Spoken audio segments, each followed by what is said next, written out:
12:30 a.m.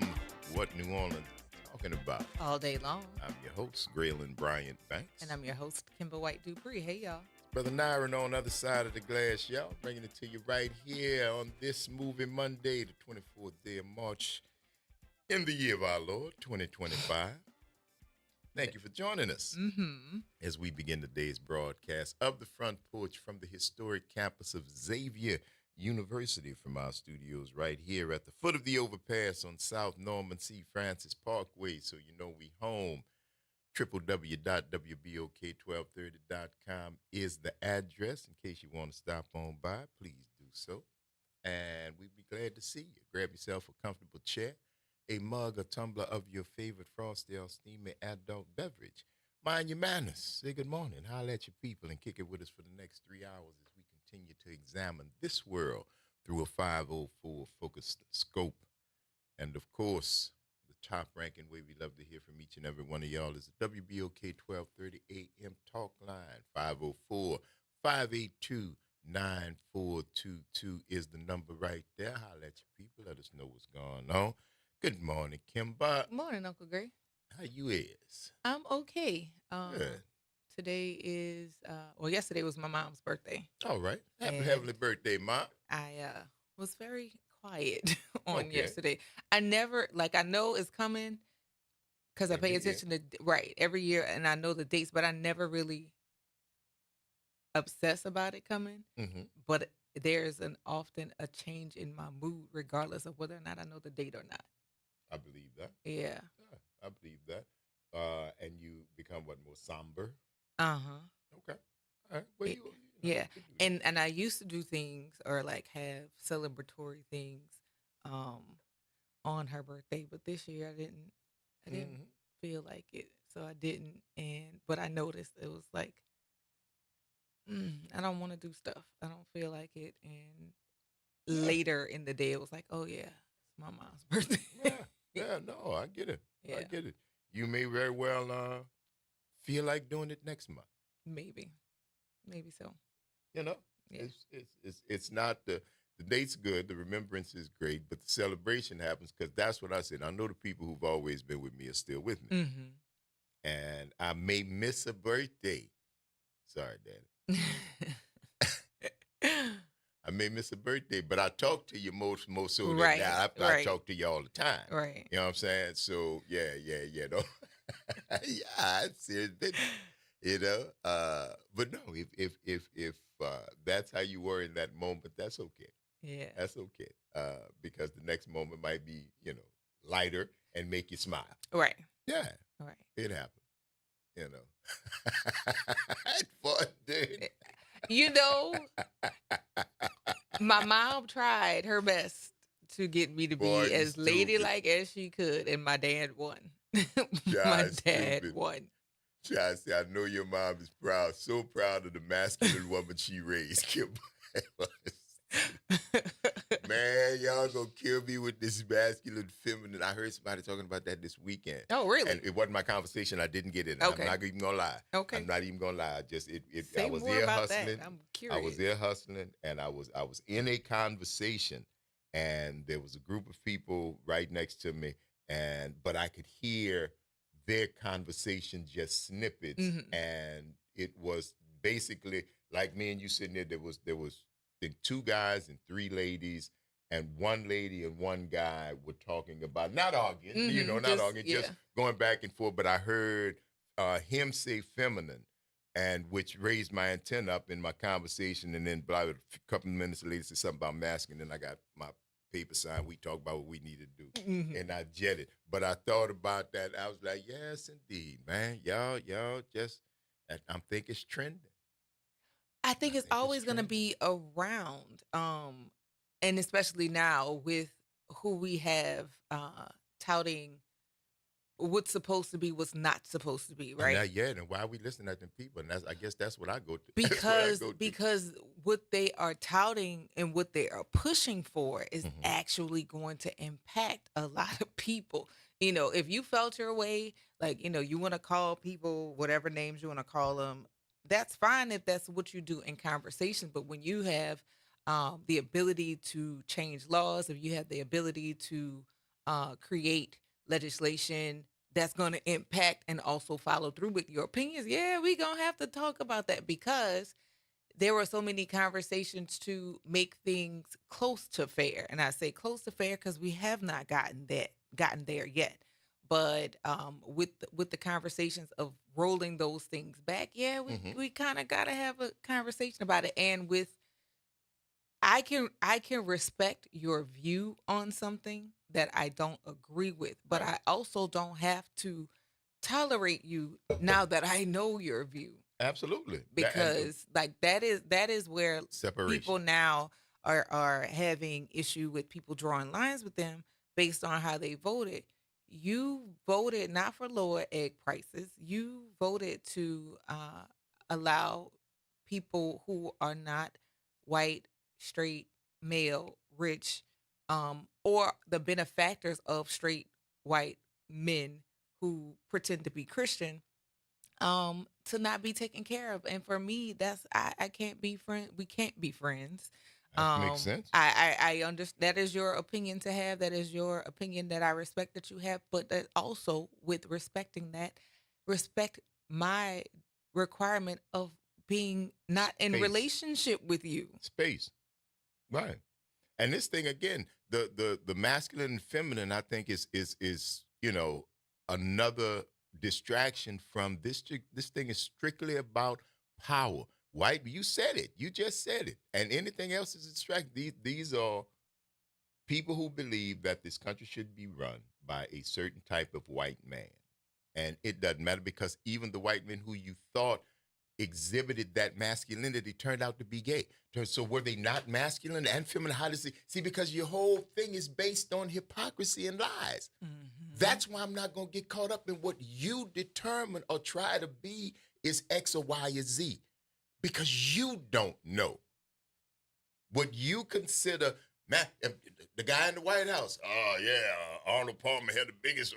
But he backpedals every single But it time. see, but that's is that And that's that's the gay. You masculine talking thing to about do. How somebody about else's come on, genitals, bro? I another man's genitals? That's again, gay. That what why you would said I? you don't like. Why would I be putting any of my outlook, basing it on what you all say, on what you all think? Your history has proven that you don't know. At best, you're ignorant. At worst, you're a hypocrite. That's what we're dealing with. And in So to most get caught, cases, and you're both of them, both. but all of them are you. All of them are you. All of them are you, sir. And all the people that are around you. So for me to get distracted on what you tell me is a thing, it's my fault. That's my fault for letting me get distracted by what you think is a thing. You, sir, who espoused the whole twisted history that has twisted up your people for all of these years. You've been programmed just as much as everybody else. So I, in part of my deprogramming, refuse to give anything that you say that credence. Your history shows that that's not me. That's not me. That's just me realizing what you've done and how I can use what you've done to get around what you're doing right now. Because I've said it before, your enemy is not new. They've not. There's nothing innovative about it. They've been doing this by law, by edict, by societal mores. They've done this. They pass it on from father to son, mother to daughter. You go out and you recruit new whites to be a part of this whole thing, or new white thinking people, no matter what their ethnicity. And you are the people that I'm supposed to determine and give my credence and tell my kids to follow what you think? Nah. It's the Front Porch, y'all. WBOK 1230 AM. What New Orleans is talking about. All day long. Stick and stay. Y'all don't go nowhere. We're going to take this quick break and we're going to see you on the other side of it.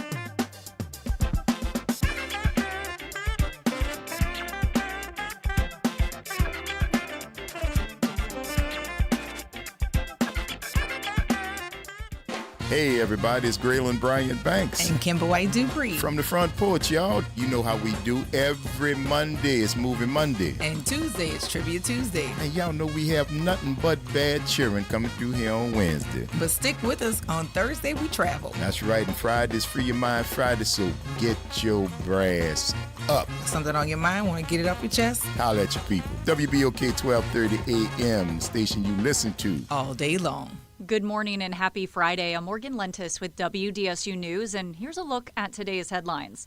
A new report from the National Transportation Safety Board finds that dozens of bridges across the country are in critical need of assessment and repairs. That includes several in Louisiana, specifically in the New Orleans metro area. The report lists the CCC, the Huey P. Long, and the Luling Bridge, just to name a few, saying they have an unknown risk of collapse if hit by a vessel. This report comes after the Baltimore Bridge collapsed last year. Federal officials are now calling on bridge owners to do their own risk assessments and make safety improvements. Then it was a heated meeting of the Orleans Parish School Board last night. That meeting focused on the search for a new superintendent.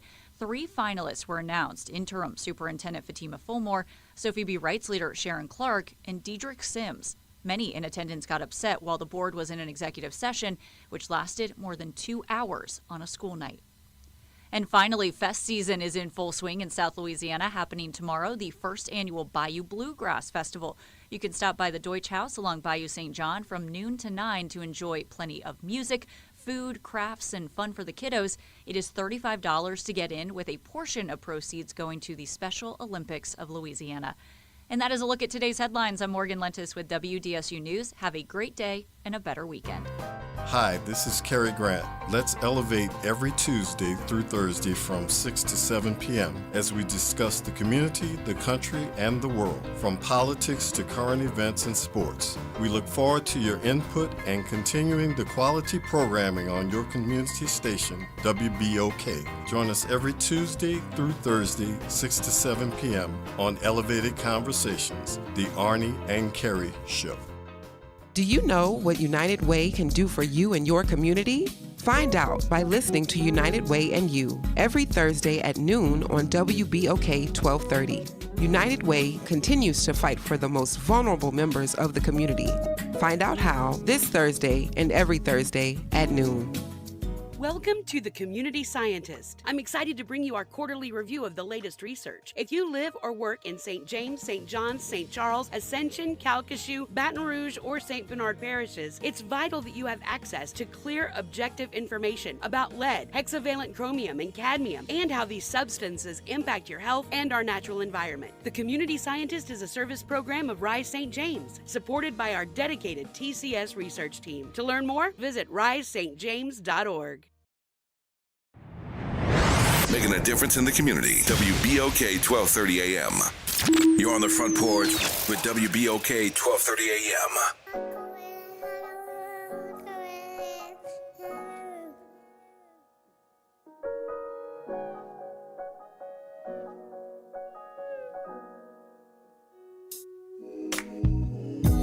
I can run, I can race for hours and hours and don't stop. I can float, I can fly us to the highest mountain tops. I can breathe you, I can drink in your laugh. I can live on your smile. I can trip, but if I can fall into your arms, I can stay there my whole life. I can live, I can love, I can be there with you. With you. For real. For real. I can hear, I can feel, I can see. Tell you for real. I can love, I can be there with you. For real. For real. I can hear, I can feel, I can see, I can tell you for real.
Yeah, Front Porch, WBOK 1230 AM. What New Orleans is talking about. All day long. I'm your host, Graylin Bryant Banks. And I'm your host, Kimber White Dupree. Hey, y'all. And that's for Naira on the other side of the glass, y'all. Bringing it to you right here. Who was that? Because you were singing every word of that. Amel LaRue. Yes, indeed. It just took you away. I wasn't going to say nothing. I ain't want to interrupt.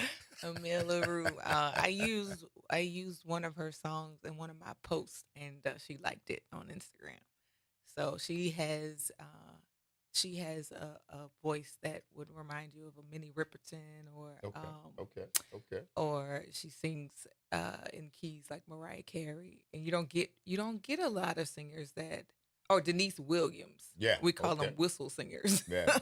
Ashante Moore. Mm-hmm. So yeah, Amel LaRue, that is her name. Yes, indeed. Go ahead, Miss LaRue. I want to give a shout out to one of my fifth graders who was on YouTube this morning in the comments while Dr. White was on. Where's Miss Dupree? Yes, indeed. Hey, Miss Dupree, it's me. ... When I get to school, I'm going to remind you of that I'm on air when you are in class. Yes. In class. That was funny to me. Sure the message got passed on. Yes. I was like, what? Well, I'm glad you're listening, because what you're listening to during that, it is information Shouts that out to the is parents. definitely important, and information is definitely relative to your young life. You'll need to know about. But yeah, no, when I'm on air, you are in class. Absolutely. Hopefully paying attention. But you did get a mention. Yes, so there you go. That was you funny. did good. You did good. Funny. Yes, indeed. Mark said Amel LaRue is the former leader of Groove Theory. Yeah. You remember Groove Theory? Oh, absolutely. Okay. Yeah. I didn't know her name. I knew Groove Theory. Oh, okay. Yeah, but then she broke off on she pulled Teddy Pendergrass. I don't know so much if it was that. She only did that one album. Yeah, I think they only did the one, or at least the one that I remember. Now, is Groove Theory still together? Not that I know of. I haven't heard of them doing anything else. And I don't know about the guy. I don't know where he went.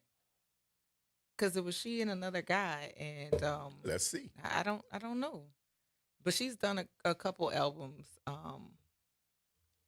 She's done a couple albums, and her music gets traction, but she's not an entertainer so much as she is a singer. Bryce Wilson. Mm-hmm. Oh no, he passed. No, he's that's past member. Past members. Past member. Hold on, where are you? Cause I don't want to knock you off. But yeah, I don't like to be knocking Oh, he's 52. 52. Yeah. Huh. I would have thought him younger. Okay.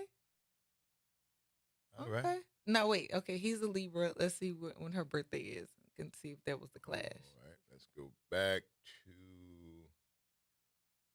Mel LaRue. So March 8th. A Pisces and a Libra. I don't see that being the reason for the clash. Was there a clash? They just broke up. Or Amel LaRue started her own journey as an artist. That's sometimes that happens. So I don't really know. And then it seems like somebody else came in. Makita Davis. She replaced Amel LaRue for a year. Yeah. So because everything looked at the last time they did anything was 01. From 93 to 01, 8-year run. Not bad. Couple of good hits. And you come back and do something. You got enough name recognition to do but I don't know what else he's done. Let's see what my man has I'm done. Curious Bryce about that. Wilson. He's out of New York. Producer, actor, plays keyboards. That's what they give him. They give him born October 7th, record producer, half a Groove Theory, former member of Mantronics, and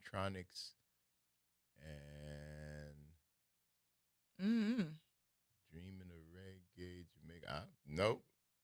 Now, he may still be in the industry, but there's not a lot of. It's an article from 06. Another one from 06. This was from 15. Wow. Mm. So I don't know. I don't know. Shouts out to you, Bryce Wilson. If you're still out there doing your thing, all the best to you, girl. Mm-hmm. Uh, Josh wants to know what happened to Timex Social Club. And I don't remember. That's something in the 80s. That was the 80s group. I remember time Mexico. Look at R&B group Yeah. Rumors. Oh, yeah. Look at all Yeah. But these that was rumors. all in the 80s. All in the 80s. Thinking about you. Did Yep. they go beyond the 80s? Just I don't think they did. Let's see. Overview of the Timex Social Club. Yeah, all of these is 86, 88. It looks like they had a resurgence in 20, what was that, 23? 86, 87. They didn't put anything out. If they did, their discography, studio albums, one in 86. Mm-hmm. And Rumors, Thinking About You, and Mixed Up World were all on that album. Let's see if he did any Thinking About singles. You was the backdrop for a lot of our bounce music. That's what Josh was Woke talking one about. morning, Yep. tears in my eyes. Yep. Yeah. Yep. For sure. That one set it off right got there. that one definitely got some great use. You put that set one it on off. now, it will. And they don't say anything about them, Josh. They were out of Berkeley, California. Mhm. Club Nouveau Nouveau was a spinoff Huh. of the Timex Social Club, and Club Nouveau would probably still sell some tickets. Yeah. On the old school tour, they would still They definitely still Reader Choice would they must still be touring. yeah. Tour dates. They're doing cruises. Yeah. Mhm. 2026. Yeah. They still Yeah. making music, man. Yeah. Club Nouveau. So there you go. That's what happened to the Timex Social Club. They became Club Nouveau and lived happily musically ever Because after. they're still rolling. They're still rolling, John. Yeah. There is a lot of acts that people would still go to see, and you're seeing people having a re-emerging careers Yeah. right now, because as we are grown-ups, we want to hear good music that makes sense to us. That's right. Because some of the younger artists, like I like a lot of the younger artists, but I'm not gonna go and listen to their whole catalog because Yeah. all of their music is not for me. Right. But right. if you have, like I told you, Gladys Knight, Stephanie Mills, it's a bunch of them. I know your name. I named a couple of You them. did. I thought you named. I thought I think it's 4 headliners because Yeah. Pat is not in it. It's Gladys, Stephanie Mills, I'm gonna look that up. all them singers, them Yeah. good singers. Singers, I should say, with that ANG on there. Right, and so like those particular artists are having a resurgence because again, we like to go to concerts, but I want to hear music that I can digest. Right. And stuff you know. Stuff you know. Stuff Gladys you Knight, recognize. Shaka Khan, Stephanie Mills. They're calling it the Queen's 2025 tour. So yeah, Gladys Knight, Shaka Khan, Patti LaBelle is going to be on the tour. Oh, she is on the tour. Yes, and yeah, Shaka Khan, Patti LaBelle, Gladys Knight, Stephanie Mills. That's good singing. Oh, that's singing. Yes, That's I Flatfoot mean, throwing it out there, baby. they I could- want to see I'm wondering if they're going to do anything together. That's what I would want to see. What is it called? The what? Queens? The Queen's 2025 tour. The Queen. Yes, and so that would be a good. Queens. That would be a good ticket to get. I know they're not coming here, but I think they're going to Atlanta and they're going to Nashville. And I think Nashville, Memphis. Memphis. So if that's a quick trip to go and see those artists to sing. Another hot ticket, like old school tour, would be to see like some groups get back together. Mint Condition actually have their own concert because they have a hell of a catalog. But seeing, Oh, I see. Everybody's not going to be everywhere. oh, okay, like the Baltimore show, Patty's not gonna be there. Okay. Uh, I'm sorry, I cut you. I was No, just no, started you're good. reading. But like seeing some groups come back together, like you saw SWV and Escape, they did a tour and it did pretty good. But like if you saw like those groups, Brownstone and the Good Girls, and like groups that had good music, and see them like tour together, because that would be worth seeing and hearing good music. Right, right. Even if their groups didn't make a huge splash. Like In Vogue was here, I want to say this past weekend at Xavier for some ceremony. I don't remember, but In Vogue is a hot ticket to get because they are still singing and they still sound good. But to be able to see good, talent from another time that still is definitely good to hear, that would be cool. That would And be cool to see. that's what I heard about. I wasn't at the ball this year, but that's the day they talked about Jeffrey Osborne, Oh, and that's he's that guy yeah. still. Mr. Woo Woo Woo. Yeah, oh yeah, still tear the house up. Enough songs where everybody's singing. If he and put out new music now, we'd buy it, because if he that sounded is like Jeffrey Osborne, But he does. Yeah. I haven't heard anybody say anything to the effect that his voice does not sound like it did, and he's not plagued by one who sang falsetto, who had to worry about Yeah. voice changes. Yeah. So yeah, I'm them nodules and nodes. And Every all that time kind of I've stuff. heard of him performing, it's been a great performance. Okay, so Jeffrey Osborne, Peebo Bryson, Freddie Jackson, and Will Downing. I'm trying to think of who else would be somebody who would be a cool add to a concert like that. Because LSG tried to do something. LSG did a little something. Levert, Gill, and Sweat. Yeah.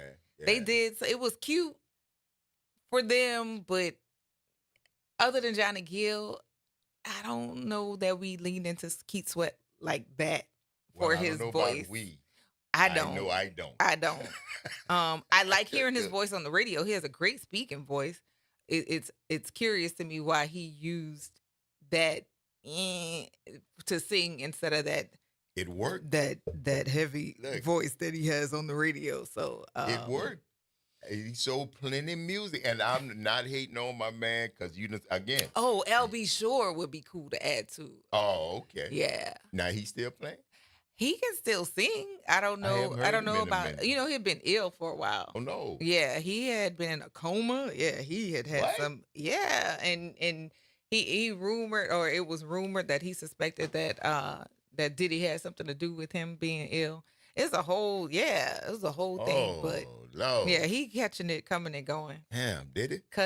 Coming and going, and so yeah, no. But LB Shore would be a cool artist to add to, like the gentleman, the gentleman of this of that generation. Okay, that would be a cool add to that. I'm trying to think of what other Genuine I hear still can garner some ticket sales. I don't want to see him dance though. I definitely don't want. Just sing. That's and it. Get dancers. Get dancers. Get dancers. Yeah. That's let other people dance to the music. That's all you do. Somebody said Alexander O'Neal. Alexander O'Neal is gonna have to get some teeth repaired before he hits anybody's stage. What happened to him? He struggled with addiction and he's lost a lot of teeth. Wow, no, I didn't know that. Yeah, he struggled with addiction heavy. And I saw a Behind the Music or something, one of those kinds of shows. Yeah. And it was like, oh man. Wow. Man, I think he's clean right now. I think, but it was like a struggle. He needs some implants or something. He don't put no cameras in that man's face like that. He don't deserve that. How long ago was that? It may have been like about 5 to 7 years or so. Oh, Alex She isn't said well. she's Yeah. not well. Yeah. Wow. He struggled a man. long time with addiction, and mm. Yeah, that's Mark, hard, you think man. LB sings worse than Keith Sweat? I don't know about that, sir. I don't know if I don't did was Albie Sure a singer? He was. He was. I don't Mhm. remember him singing. I mean, he had a couple of nice little dance numbers, but Mhm. I don't remember him like, oh damn, a man could sing like a Jeffrey Osborne. You know what I'm saying? Somebody who could blow. He was cool. I mean, Okay. All right. yeah. Yeah, well, that's what I thought. I mean, don't get me wrong. My name is Albie Sure. And Yeah, off on your own. yeah, he had some nice little songs, but I never. But then again, I wasn't that big a fan. I liked this couple of songs, but if you knew him, then you probably listened to him Albert closer. Brown. That's his name, Albie Sure. Yes, Albert Brown. I'm glad he went with the LB. Yeah. Let's see. Okay, Alexander doesn't sing like he used to. He can't command an audience. Yeah, no, I know he's had a lot of struggles that have had a toll on his health. So yeah, don't put him. But I mean, if he was still singing like he used to, that would be a cool lineup. Let's see. Who said See, and that's Oh. scary. That's almost like that guy.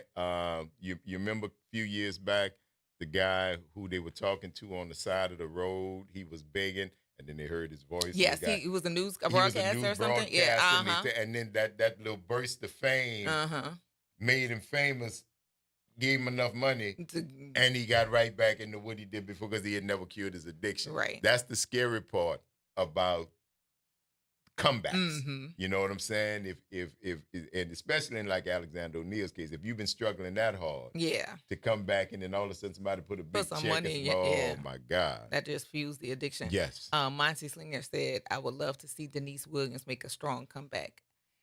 I think she got tired of it and just dipped. Because I don't know, I don't remember like all of what happened, but I don't remember her being pushed out. I think she just got tired and just was like, "That's all good. Yeah, I'm straight." Mark Christopher Williams, we like not to have any abusers on the tour. Who is was in the Secret? Albie Sure was on Secret Garden.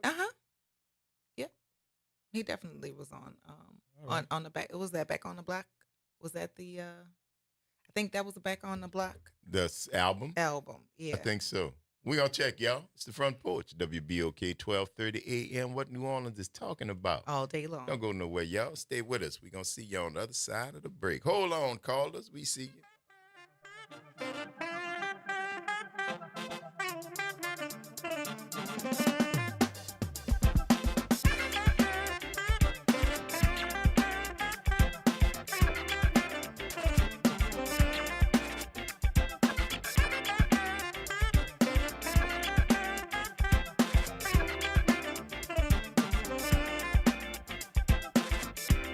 The New Orleans Jazz and Heritage Foundation is the nonprofit organization that owns the New Orleans Jazz and Heritage Festival presented by Shell.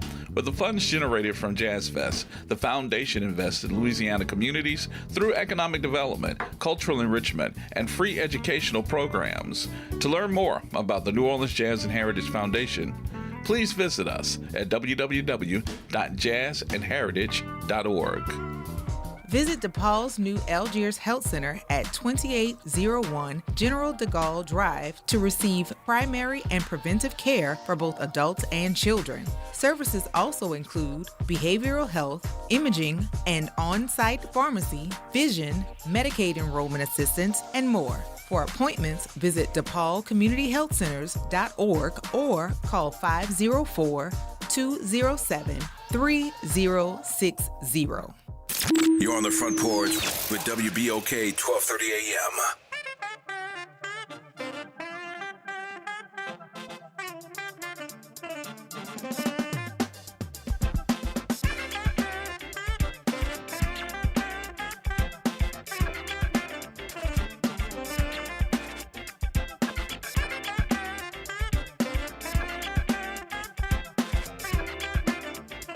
Welcome back, y'all. This is Front Porch, WBOK 1230 AM. what New Orleans is talking about. All day long. I'm your host, Graylin Brian Bank. And I'm your host, Kimber White Dupree. Hey, y'all. And that's Brother Nyron on the other side of the glass. Y'all get it in right here on this Moving Monday. Thank you for sticking with us. Thank you, too, callers, for holding on. 504-582-9422. Good morning, Pamela. How are you? Good morning, everyone. How are you all? I'm doing very well. Very good. Good morning. Excellent. Excellent. What's I happening was with you?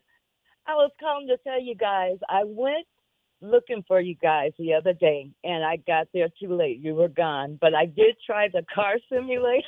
Yeah. How'd you do? Oh, boy. Everybody left me behind. I couldn't even see them. The lady said, push on the gas. I said, okay. I pushed on the gas, and I thought I was doing it, right? And I was going, and I took a curve real good. I almost spent out. I almost hit the wall, but then I went on that part, I guess, where you pull over it to get your tire changed. Into the pit. And I dropped back on. Something hit my windshield, or I hit something, but the windshield broke. And I'm telling you, I had the time You did a lot. of my You did a life. Baby, it sounds like you had a good time. I'm glad. I'm I sorry we did. miss you. Yes, I indeed. hate I missed you guys, but I tell you, I had a good time. And I said, I see what Graylin and Kimball was talking about. Man. Yes, indeed. That's all right. That's all right, Yeah, I Pam. We're just glad wanted you had to a let good you time. know I did go looking for y'all, but I sorry I missed you. But I'm going to catch you again. I know where you at. Absolutely. There you go. Absolutely. All right, love. Enjoy the Okay, rest of thank your you. day. Okay, you too. All Bye. righty. Bye-bye. 504-582-9422. What's good, Elwin? Hey, I know somebody who would make a good combination for that lineup, Bobby Brown. Bob is touring with New Edition. I'll put New Edition and Bobby Brown on that show. They got their own thing right now. And from what I hear, Bobby be passing gas on stage. I'll put Lionel Where Richie do on you that show. find this information? I'm so glad I'm not into these people's life. Oh, my God. I'm so glad I'm not into these. Oh, my God. We say I'll Bobby be put killing them Lionel on Richie stage. on that show. What you say, cousin? Put Lionel Richie on that show. Oh, well, see, Lionel said he could sell out every arenas by itself.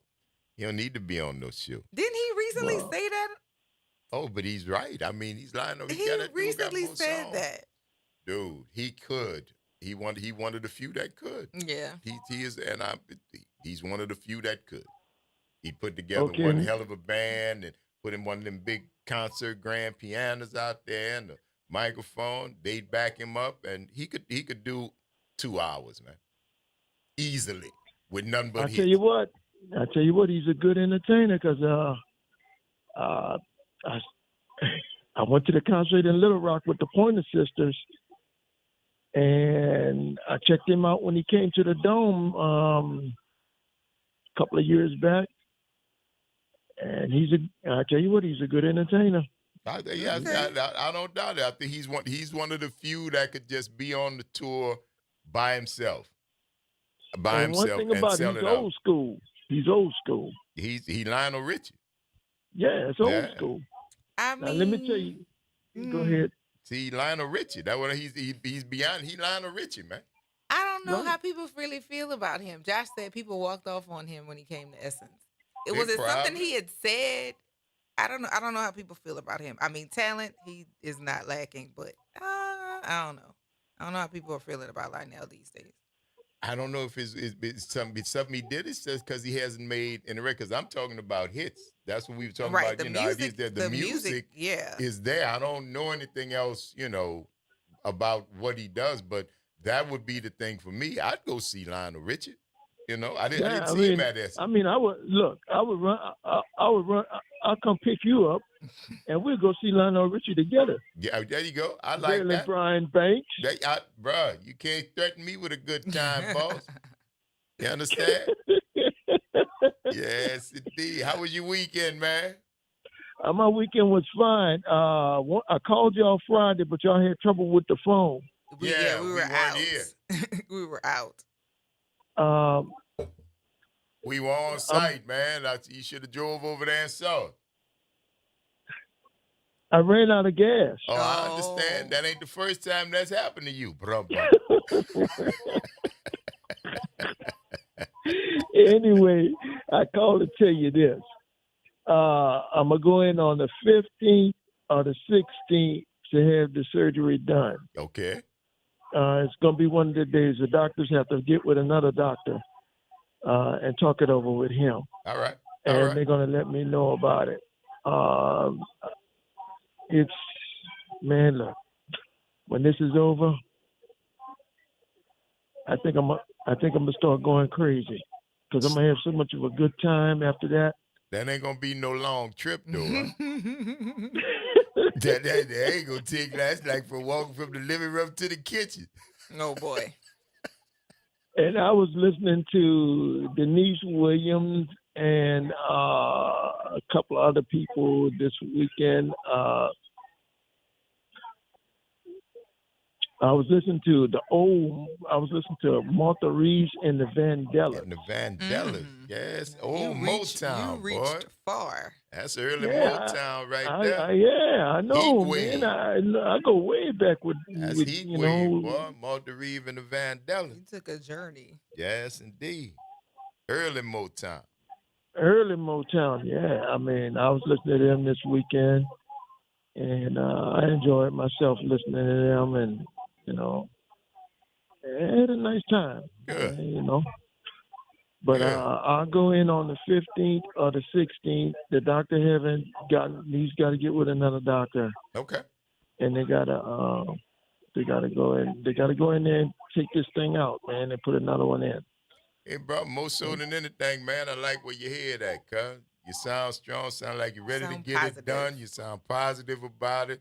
That's the most important thing, bro. You know what I'm saying? Hey, man, I just want him to get it over with so I can get back to driving and hanging out, going to concerts, huh? Yeah, I know. I'm gonna tell you, come get back pick me on up. the map again. I'm not even registered on the map now. I know. You got to get back though, bro. You got to get back. Sometimes you got to go back a little bit to get forward, but you're on your way. That's right. There you go. Yeah, I can't smoke at all. Good. He told me don't do any marijuana. Yeah. None at all. I know. But guess what? I can't do it. He told me to cut it off on April the 1st. Guess what? I'm cutting it off now. Oh, well, good. That's beautiful. That is very smart. Why wait till the last minute? Why wait till the last minute? That make perfect sense. To get yourself strong, get yourself ready for this procedure. And that makes sense, bro. It'll be there when you come back, cuz. For sure. It'll be there when you come back. Yeah, it'll be here when I come back. There you go. Yeah. You know? Any guess on the movies yet? Well, we ain't played no movies yet, but if you want to guess, you go right ahead. How about 100 Dalmatians? That's not a movie. That's actually not a movie. 100 Dalmatians is not a movie, sir. That was about dogs. No, sir. No, sir. 100 Dalmatians is not a movie, sir. Okay, it's not a movie. 101 Dalmatians is a movie, sir. Okay, well. There you go. Now, you want to give that guess? Yeah, 101 Dalmatians. Here we go. Bye, Elwin. And I get the buzzer anyway. You get the buzzer too, man. You got a bonus for being just that wrong. All right? Keep listening, boy. We're going to talk back at you. All right. All right. Later. Hold on. I ain't going to mess up this time. Say what you got to say. Bye, Kim. Bye, Elwin. Later. 504-582-9422. That boy 100 Dalmatians. 100. But ain't got no movie called that, man. He said they did. And I mean, he at least corrected himself when he found out he didn't. He did not argue with the fact that there was no 100 Dalmatians movie. Yes, indeed. Good morning, Slim. How you doing this morning? I'm doing fine. How you doing? Doing good, baby. Doing good. How was your weekend? I'm fine. I see watching one What you I was mentioned watching? them dogs be barking too. Them dogs be barking on the Oh, movie you too. was watching 101 Dalmatians? I I mentioned them don't dogs be believe that, barking man. too. They be barking. Yeah, they be barking. Yeah, well, if you got 101 Dalmatians, you're going to have plenty barking, my friend. Mm-hmm. Plenty. You Now, all what's her right? name? What's her name on the Yeah, she right on the here. call? What's her Who? name? Kendall? What you say, baby? And what's your name? My name is Kimba. And Kendall Dupree. Yes, There you that's go. me. Oh, I got last time I thought your name was something else. Oh no, Kimba White Dupree. You mean that? She got 3 names. Oh yeah. There you go. All right, Slim. All right, Always Slim. good to hear from you, my brother. Keep your head up and we'll talk soon, all Okay, right? all right, bye. All Have right, a good baby. one. Later. It's the Front Porch, y'all. WBOK 1230 a.m. What New Orleans is talking about. All day long. Stick and stay. Y'all don't go nowhere. We got a little company on the other side of the break, and we going to get banned.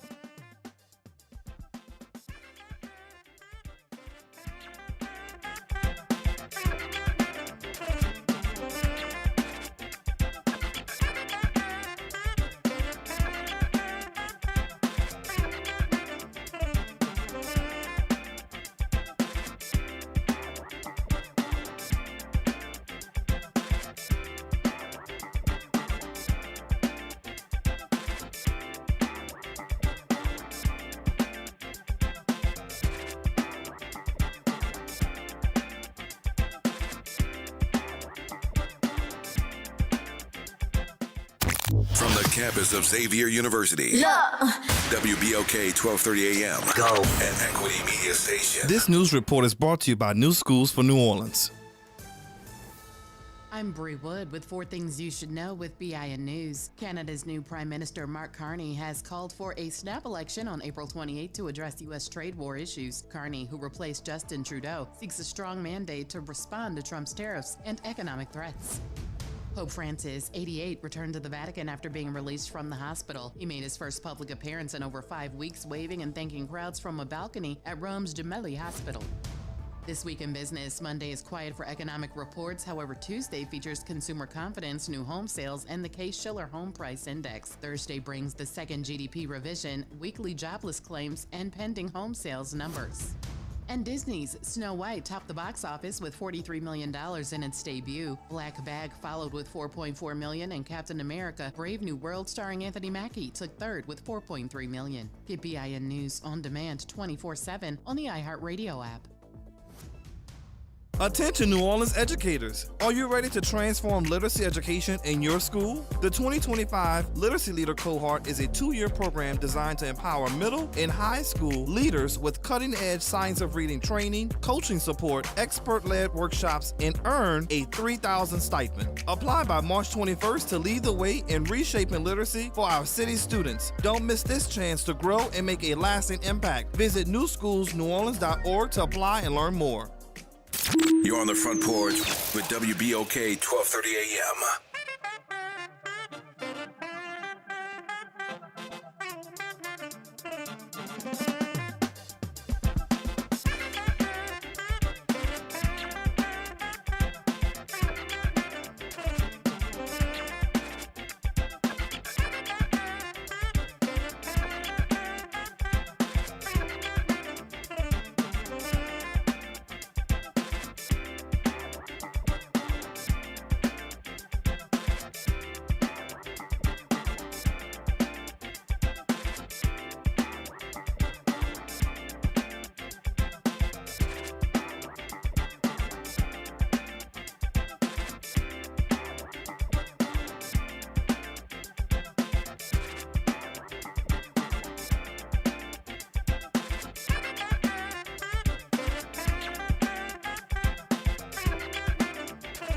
Welcome back, y'all. It's the Front Porch, WBOK 1230 a.m. What New Orleans is talking about. All day long. I'm your host, Graylin Bryant Banks. And I'm your host, Kimba White Dupree. Hey, y'all. Brother Nyron on the other side of the glass, y'all. Thank you for sticking with us as we roll into this second hour of today's episode of the Front Porch, continuing our broadcast from the idyllic campus of Xavier University from our studios right here at the foot of the overpass on South Norman C. Francis Parkway.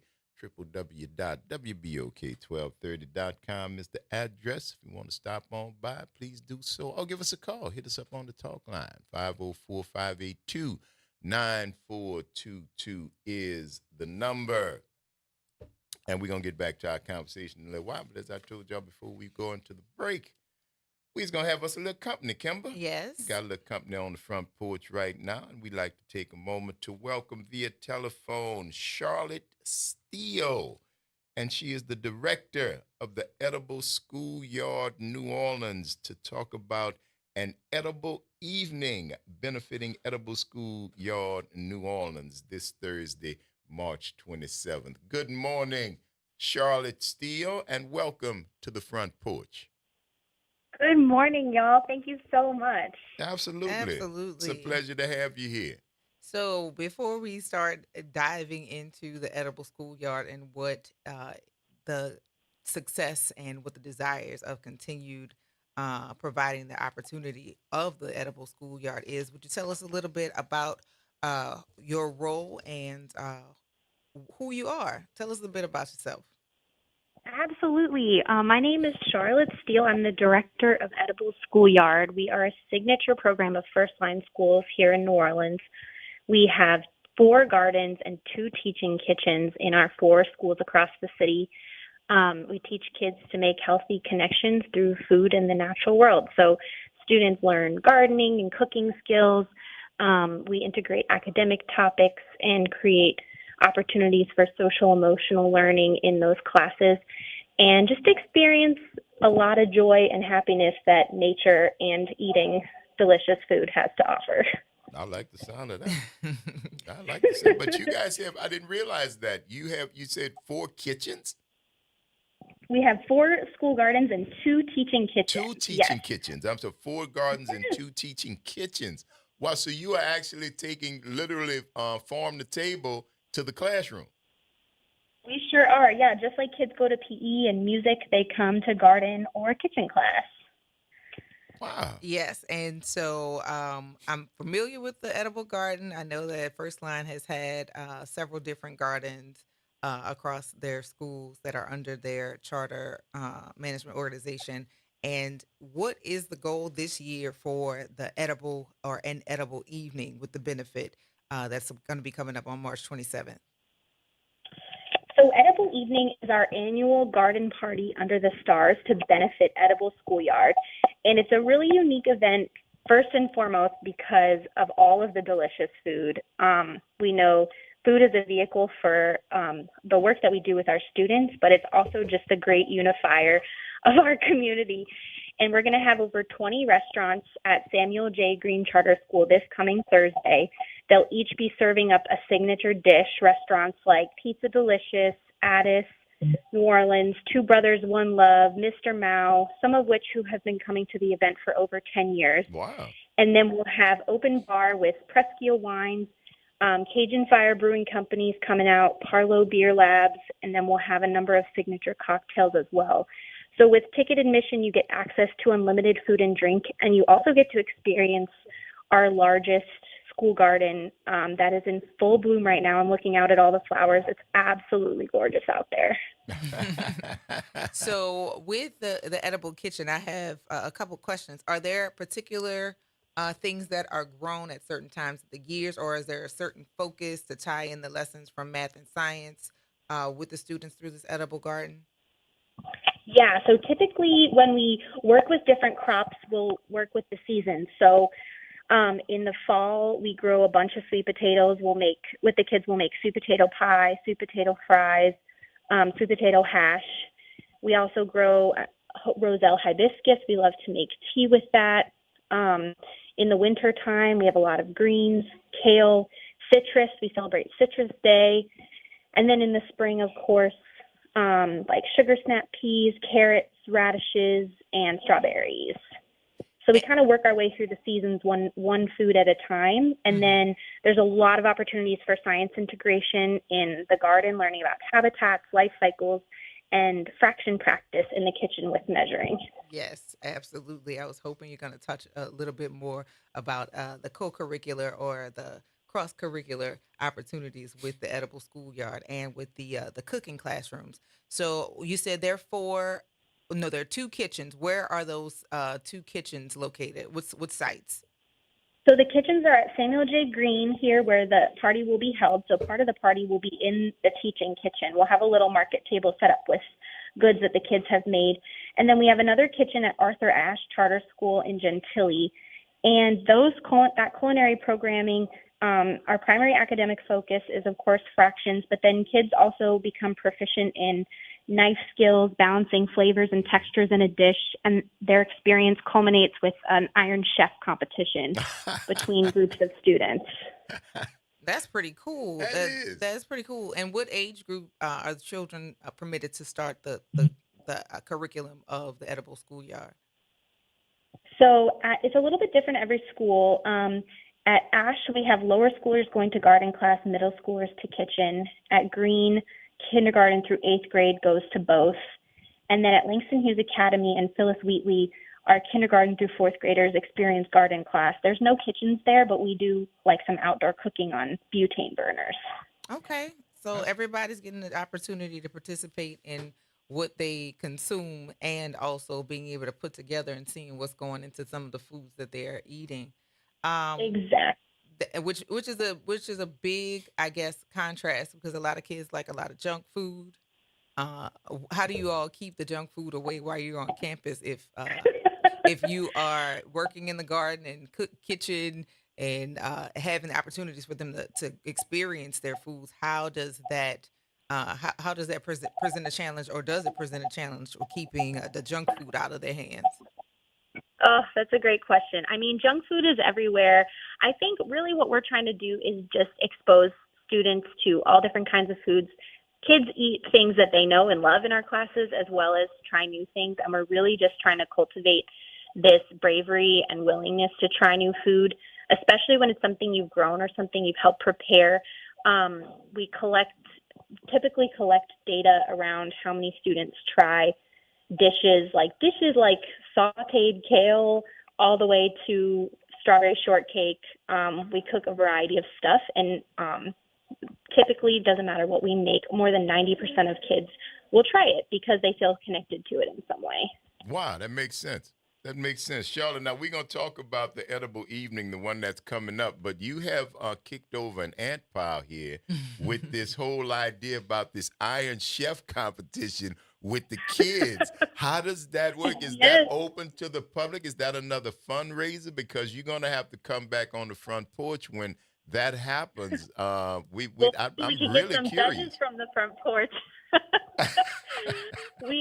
It's not open to the public, but we do host guest chefs from the community to come in and cook with the kids. Okay. So we had an event a couple weeks ago, and we had chefs from Bayou St. Cakes, from Luke, from a number of different restaurants. Like, these individuals have been volunteering at this event for years, and it's a really special time. But we always need judges. We always need taste testers. So we'd love to have y'all. Oh, it'd be great to be there, man. And we bring whoever the winner is on here and talk about it. I would love that.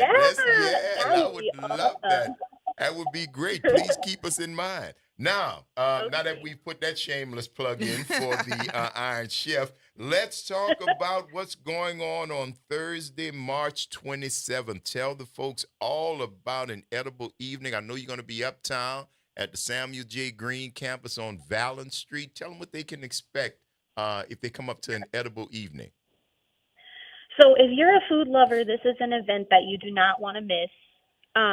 Like I said, there's going to be over 20 New Orleans restaurants serving up signature dishes and a number of signature cocktails as well as beer and wine. Okay. And for ticket admission, you get unlimited access to all of that. Our ticket price is $75 for general admission. The party's from 7 to 10 p.m. And then we also have a discount code for any teachers in the city, including students who might be in school for education. It is a 21 and up event, but that discount code is just teacher the word teacher, and you can get a $50 ticket to access that unlimited food and drink. Oh, wow. Oh, wow. That's pretty That's good. great to hear. I'm teacher adjacent. Does that I am the teacher. Come on out. Come on out. That sounds like a fun and exciting way to experience and support this curriculum for students. And also, in terms of entertainment, because it's New Orleans, you cannot have food and Wow. wine and beer without having entertainment. What can guests expect to enjoy while they're perusing through the different dishes of the different companies that are sharing their fares? Absolutely. So definitely music. We have Margie Perez and Tetra. They come every year. And then we'll have DJ Bryce Nice closing out the night from 9 to 10 at our late wave for our late wave portion. And the other unique thing about this event is that there are other ways for adults to participate in some of the activities that students do. So we have a DIY with ESY station that's like a little more class activity examples. So adults can make corsages or boutonnieres with flowers from the garden, do like a little modeling clay activity, make their own popcorn seasoning. And then we'll also have a market table set up with some items made from ingredients grown in the gardens by students. We'll have little bookmarks with pressed flowers, preserved lemons, kimchi, some togarashi seasoning, cute little goods for people to take home. Oh, that's fun. So you guys are, I'm curious about the kimchi. Who's making the kimchi? Is that a recipe, a package, or what you're showing them how to do it, or you actually giving them? Yes, so we grow a lot of cabbage. Uh-huh. Our fourth graders at LHA use the cabbage and some radishes and a couple other ingredients to ferment all of it to be ready for the event. And the kids are actually making the kimchi? Yes. I'll have to try. Just because they made it. Just because they gave it a shot. I would love that, man. Now, in addition to attending, getting the entertainment, and also enjoying the good food and the crafted cocktails, I want to talk about the cocktails a little further down the line. But there are some raffle prizes also that are going to be available to the guests. Do you have certain sponsors that are sponsoring these raffle prizes? So we have a number of different raffle prizes. They're pieced together in different packages. So we have a gardening theme package with gift cards to Harold's Plants and Jefferson Seed. We have a dine around package that has some like a 6-pack of beer from Urban South, some gift cards there. We have a gift card for some Pillikins tickets, the New Orleans Boulder Lounge, all kinds of fun experiences at a pretty high value, and our ticket prices are only $5 for one ticket, and then you get a discount if you buy more than one ticket. Oh, wow. So it's a raffle type deal. Exactly. It's a raffle for like a bundle of items. Okay. It's a win-win. The kids are getting continued support. And then there's a chance for you to get some additional entertainment and good drinks. Now let's talk about these craft cocktails. Yes. What's the theme for that? Good question. We have 3 beverage partners that we're really proud to partner with each year. 12 Mile Limit is going to be our late wave cocktail. They always bring something delicious. Movers and Shakers, and then Monolito is our signature cocktail for the main party. The ingredients are a little bit of a surprise, but the best info I can give is that they're usually garden inspired. Oh, okay. Okay. Now, Manolito is the name of the cocktail itself, or is the name of the sponsor? The name of the business. Yeah, Name of the Monolito business. is a Cuban restaurant in the French Quarter. Okay. All right. All Yep. right. They'll And be bringing their own signature cocktail. Oh, okay. All right. All right. And no clues, right? No clues. No clues right now. But definitely come and see. You won't regret it. Oh, now, not at all. I don't think. Now, what message, Charlotte, would you like to share with the people who are considering attending the edible evening on the 27th? So one of my favorite parts of the event is interviewing students. We really try to feature student experiences as a part of the program. So I interviewed a bunch of students just to see what their thoughts were. And one student shared that every time he's outside in garden class and he touches the soil, he just starts to feel happier out of nowhere. And I think that's really the spirit of an edible evening, is just sharing the joy and the happiness that comes from good food and being outside. Okay, yeah. And how can people purchase tickets? Is there anything else that they should know before attending the event? They can get tickets on our website. That's esynola.org. And don't forget, Code Teacher will get you a $50 ticket to unlimited food and drink from over 20 restaurants across the city. This is going to be a wonderful event. What year is this, Charlotte? How many years has the Edible Garden and Edible Evening been going on? So the Edible Evening, I believe this is our 12th year, but Wow. the program itself is celebrating 20 years this coming fall. Okay. So it's a big milestone for us in a couple of ways. And for a lot of our chefs, this will be their 12th Edible Evening as well. Just a celebration of longtime community partnerships.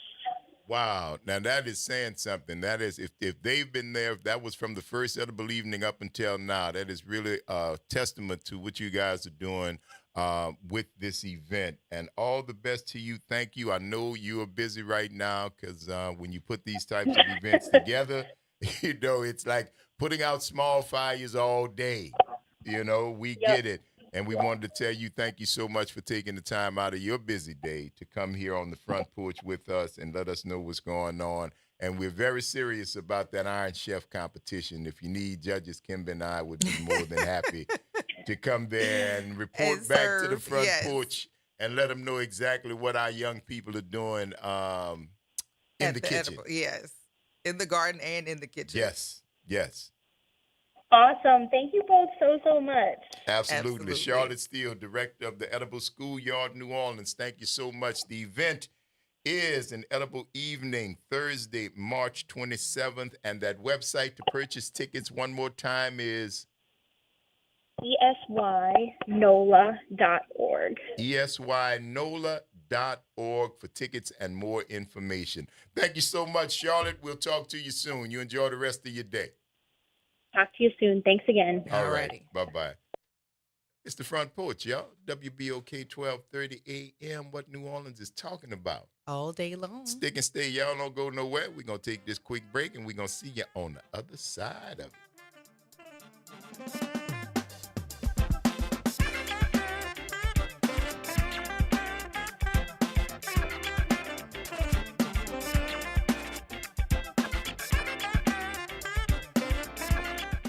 Hello, friend. Tavis Smiley here with a special announcement. You can catch my show at a new time. Weekdays from 1 p.m. to 4 p.m. Same great topics, same great guests, same great conversations, just a little earlier in the day. It's Tavis Smiley, weekdays 1 to 4 p.m. only on WBOK 1230 a.m. What New Orleans is talking about. Good morning and happy Friday. I'm Morgan Lentis with WDSU News, and here's a look at today's headlines. A new report from the National Transportation Safety Board finds that dozens of bridges across the country are in critical need of assessment and repairs. That includes several in Louisiana, specifically in the New Orleans metro area. The report lists the CCC, the Huey P. Long, and the Luling Bridge, just to name a few, saying they have an unknown risk of collapse if hit by a vessel. This report comes after the Baltimore Bridge collapsed last year. Federal officials are now calling on bridge owners to do their own risk assessments and make safety improvements. Then it was a heated meeting of the Orleans Parish School Board last night. That meeting focused on the search for a new superintendent. 3 finalists were announced: interim superintendent Fatima Fulmore, Sophie B. Rights leader Sharon Clark, and Dedrick Sims. Many in attendance got upset while the board was in an executive session, which lasted more than 2 hours on a school night. And finally, fest season is in full swing in South Louisiana, happening tomorrow, the first annual Bayou Bluegrass Festival. You can stop by the Deutsch House along Bayou St. John from noon to 9 to enjoy plenty of music, food, crafts, and fun for the kiddos. It is $35 to get in, with a portion of proceeds going to the Special Olympics of Louisiana. And that is a look at today's headlines. I'm Morgan Lentis with WDSU News. Have a great day and a better The weekend. New Orleans Jazz and Heritage Foundation is the nonprofit organization that owns the New Orleans Jazz and Heritage Festival presented by Shell. With the funds generated from Jazz Fest, the foundation invests in Louisiana companies through economic development, cultural enrichment, and free educational programs. To learn more about what the New Orleans Jazz and Heritage Foundation does, please visit www.jazzandheritage.org. Welcome to Liberty Bank and Trust, where your financial journey transforms communities. Since 1972, our customized banking solutions power your dreams and fuel your community growth. Every dollar you invest with us circles back to empower more people, ensuring opportunities for generations. Join us at Liberty Bank. Together, we empower possibility. Visit libertybank.net to start banking with purpose. Liberty Bank, there's freedom here. Making a difference in the community. WBOK 1230 AM. You're on the front porch with WBOK 1230 AM.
Welcome back, y'all. It's the Front Porch, WBOK 1230 AM. What New Orleans is talking about. All day long. I'm your host, Braylon Bryant Banks. And I'm your host, Kimber White Dupree. Hey, y'all. Brother Nyron on the other side of the glass on this rainy movie Monday. Letting you know it's going to be all right. Yeah. Good one right there, man. It's a great interview. Hope you guys get a chance to come out to the Edible Evening, Thursday the 27th. Get you some food and some drinks and some music and some information about what's going on. I like the idea of that, man. Raffles and whatnot. Take your chance and win something. You know. A couple of somethings. Open bar and unlimited food. Sounds like a good time. Yeah, it's Lent though, so I can only do the. Dang it, man. Yeah. Yeah. I could take advantage of the food though. You could. I could take advantage of the food. Yeah. I only got a few more weeks left. I go through that boy like Sherman went through Georgia. Boy. Oh boy. Oh my goodness. 504-582-9422. Nishawn, thank you for holding on. How you doing? Nishawn. Hello. Call us back, huh? Thank you. There we go. There you go. Thought you was holding on through that interview, which would have been nice, but I understand that you didn't. Time is everything. Yes. But it is Movie Monday, man, and we're going to have some stuff for y'all up in a few more minutes. Some movie clips. Some movie clips to get y'all ready. You don't know what that does. We run the movie clips. You take a guess at it and then let us know if there's a particular theme that you have gleaned from the sonic breadcrumbs that our sometimes spastic super producer will just, it scares me sometimes. Hints and hints sudden or moves. The buzzers are the ones that get me though. Like you the last syllable of a word to an answer will get you a buzzer immediately. I mean, like Johnny on the spot. Well, Mark says that edible evenings have a different meaning for me. You could combine your love of both, sir. You could actually combine and probably find something that is very conducive to both of your predilections. You like food and you like edibles. So if you do some edibles before you go to a food thing, you probably eat a whole lot more. Yeah.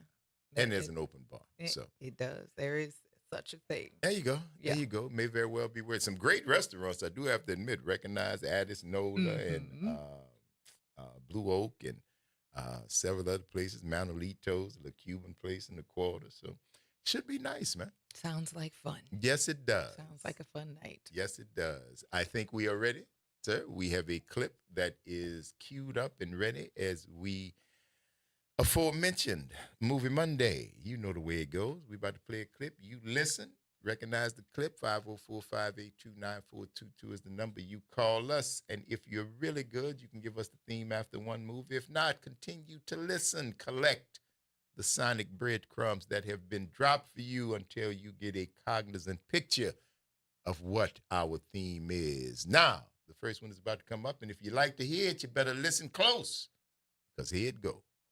Red like me.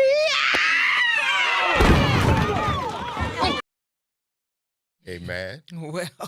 Amen. That's right. Well. Let the church say amen. Yes. Man. Amen. I don't know, but amen. man. You have to leave What is now. you doing? Man. What is you doing? Oh, my goodness. Yes, indeed. 504-582-9422. If you'd like to venture a guess, if you have an idea what motion picture that snippet came from, please give us a call and let us know what your guess is. We'll let you know if you are close, if you are cold, if you are warm, if you are not even in the same state. But we'll let you know one way or another, which would do to give a clue to one of your other Front Porch denizens who may be listening and trying to figure out what direction to go in as well. So, did y'all recognize that? Give us a call. Let us know. Hey, Jordan. Good morning, darling. What's Hey. happening? Oh, goodness. 504-582-9422 is the number. And the other reminder of the rules, even though there are some magnificent brains and recollections gathered on the front porch via Facebook, it don't count unless you call. Gotta call. 504-582-9422 is the number.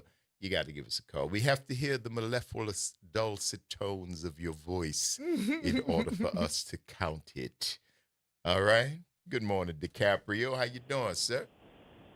I'm doing all right, but I'm getting ready to go on the Harvard Tunnel. I might black out for a minute. Oh, okay. That's all right. Go on, start. But Get it look, out quick then. And look, I want to say good morning to the panel and everybody listening, you guys and everything like that. You know what I'm talking about? Watch the rain. Be careful in the rain. We appreciate But, you, bro. Good morning to you, too. I just saw that movie. I think with Angela Bassett. I think that's Death at a Funeral with Angela Bassett. I think. Oh, I Not saw that sure. movie. I That just was a saw good movie. Hold on. Let me see. Close, but not the right answer, DiCaprio. You be careful out there in that weather, all right? You guys too. Thank you. All right, bro. Keep listening. That was not the correct answer. He Good laid call, down. though. He laid down the trail to the right answer And took a left.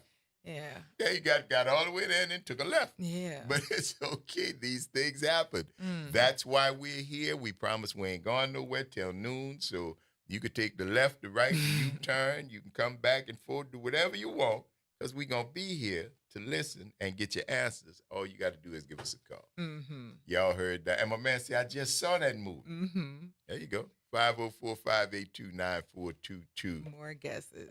Yeah, so close yet so far, for sure. There you go. And good morning to all our good front porch people. We love y'all. Thank you for being here with us. Your guesses don't count. You know who had an issue with that? Who? Eddie. He did not like that. It was like, why doesn't it count? I was 'Cause like, it don't just count. doesn't count. It don't count. But Let me tell you why it don't count. They're putting it. I was like, Let me tell you why it don't count. What are we doing? We're talking And we're talking because we're in what medium? radio And why do we need for people to call? because online does not fall on radio. Duh. This is not rocket science. God. It's talk radio. Mhm. So I need you to talk. Mhm. 504-582-9422. Yes. That's why it don't count. Now, you're welcome to chime in. We wouldn't tell you that you can't do anything, Mhm. but there has to be a certain set of rules that go in line with what exactly it is that we're doing. Mm-hmm. So, There yeah, we go. give us a call. Have you been watching the news this weekend? No. No. Okay. No. Oh, George Foreman. Yes. We mentioned that. Yes. Shouts out to Big George Foreman. Who transitioned on Friday? On Friday when we were out and about. So we wanted, we always like to recognize. If you got a few extra I thought he good was thoughts older and than prayers. that. 72. 76. 76? Yeah. 76 I years thought old. he was older than that. I don't know why I thought he was older than that, but I did think Bigger he was than older life. that. Been around forever. Yes. Big George Foreman. From the- 12 kids, 7 girls, 5 boys, all named George Edward Foreman. That's horrible. And they asked him why. Why would you do that? If we Big all George? go up, we all go up. That's what he If one said. goes down, we all go down. That's what he told him. No. That's what he told him. Don't drop my name, because my name, your name. Yeah. I understand the sentiment. Yeah. I say that all the time. I'm carrying 2. Mm. A Brian and a Banks. I'm carrying 2. I can't drop. Big George, I understand. Mm. Yeah. That was interesting. That's an interesting take. I get it, though. Oh, yeah. Oh, yeah. Don't drop my name. Wouldn't. I love it. I love the idea of it. Do not drop my name, Jack. Nah. 504-582-9422. What's good, Josh? Good morning. People, how y'all doing? Doing good, baby. How are you? I'm good. I tell you what, that old George Foreman didn't have much of imagination, did he? He didn't need He one. didn't need it. He knew what he was doing. He said, don't drop my name, boy. That's why you got that. And do not, whatever you do, if you drop it for me, you dropped it for your brothers, You dropped if everybody got that name. Big George knew what he was doing. That was a lot, though. It was. He put I'm not gonna say a burden, but he surely gave them a way to keep your head up.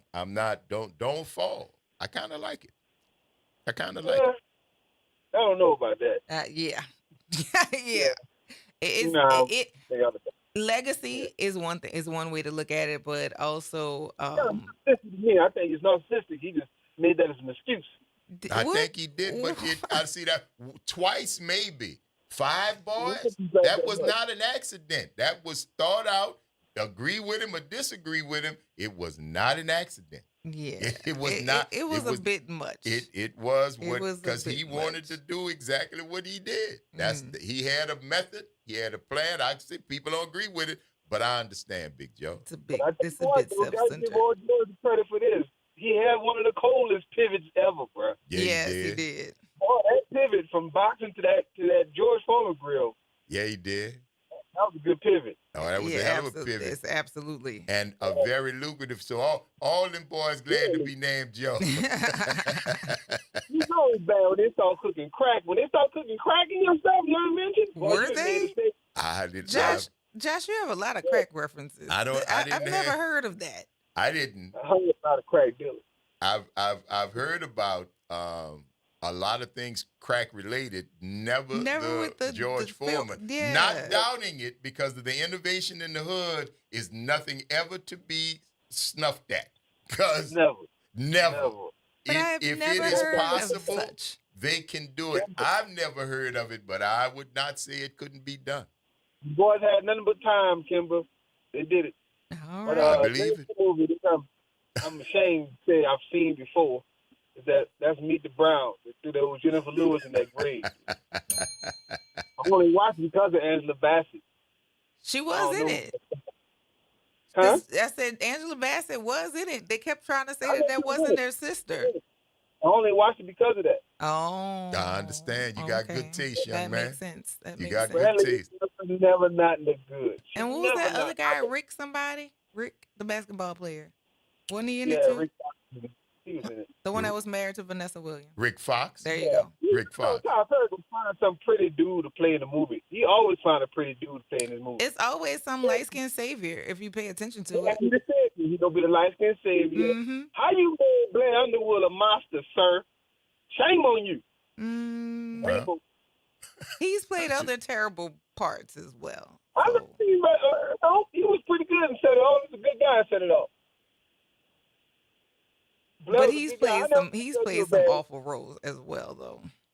I don't never seen him do anything where he was a bad guy. Yeah, he's played a villain before, and because he's attractive, like Michael Ealy, he's attractive. It makes you creepy after you play the weird bad guy. So I mean, I want to play a villain. That's what you say happened to Michael Ealy's career, Kimber? I don't know. You know who his predecessor was? Darden. You know exactly who I'm talking about. Darden, I think. The original light-skinned guy with the that girl said original. He was the original black skin. Jesus? No, the original black light-skinned guy with the eyes.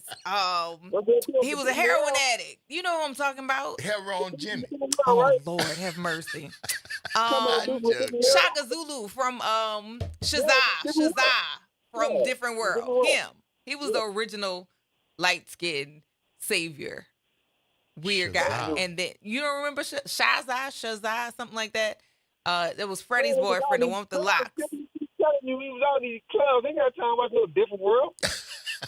He was out in these clubs. It's working or clubbing. That's it. You watch Different World though. I watched it, but I know Grella didn't watch it. I'm familiar with A Different World, but not to the degree that you guys are. I cannot place Shazam. Gary Durden. That's his name. Him. This guy. That's the original light skin with the green eyes. That's his predecessor. You remember the dude that they was calling Prison Bay? No, he's not. That's who I thought when I first said, wasn't that dude Prison on Bay TV? is real criminal. Yeah, no. That's when but they got that whole, this dude had the cheekbones and the light eyes, and he was a straight up thug criminal. But I remember seeing it, but when I first saw it, I was like, ain't that guy from TV? But it turned out, and that's who I thought when I was saying that guy from TV. I didn't know his name. Gary Durden. Gary Durden. Durden, yes. And what you say, he was on a different world? Yes, he was Shazza Zulu. He was the guy with the locks that was Freddie's boyfriend. He kind of gave her the misogynistic balancer of her feminism. Yeah, but I have seen that dude do nothing but different world. I didn't know he did anything else. Yeah, he's been on quite a few shows and movies. He's done like crime, like CSIs or something like that.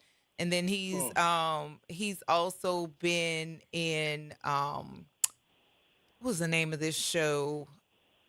He played a doctor on I can't think of it. The show was short lived and didn't last that long, but it was like one of the First Wives, the First Wives club when they brought it back with Jill Scott. He was in that. He's continued to act once he's been able to balance it or manage his addiction. But yeah, he was living a hard life. He on that dope. Say again? He was on that dope. Yeah, no, he was having some severe struggles with heroin, but he has still been active. He's still back in. Once he got out of jail, and it looks like he's been able to maintain himself. He is Michael Ealy's predecessor. Who knew? Now, who's Michael Ealy's predecessor? Myron? Bye, Josh. I ain't gonna lie, that was a good. I'll give you that. Bye, Josh. Keep listening. Always start. Keep listening, Josh. Can't say that he started it. He started it every time. Every time. I was not expecting that. That's like one of the best jams that come out of nowhere. You know. He snuck you. He snuck you. It's not the worst though. Not the worst, but it wasn't bad. I give you that, Josh. That was we not we okay. get a devil's stew up in here. It's the Man, it Front wasn't Porch, Delonte y'all. West. WBOK 1230 AM, what New Orleans is talking about. All day long. Don't go nowhere, y'all. Stick and stay. We're going to take this break and see you on the other side of it.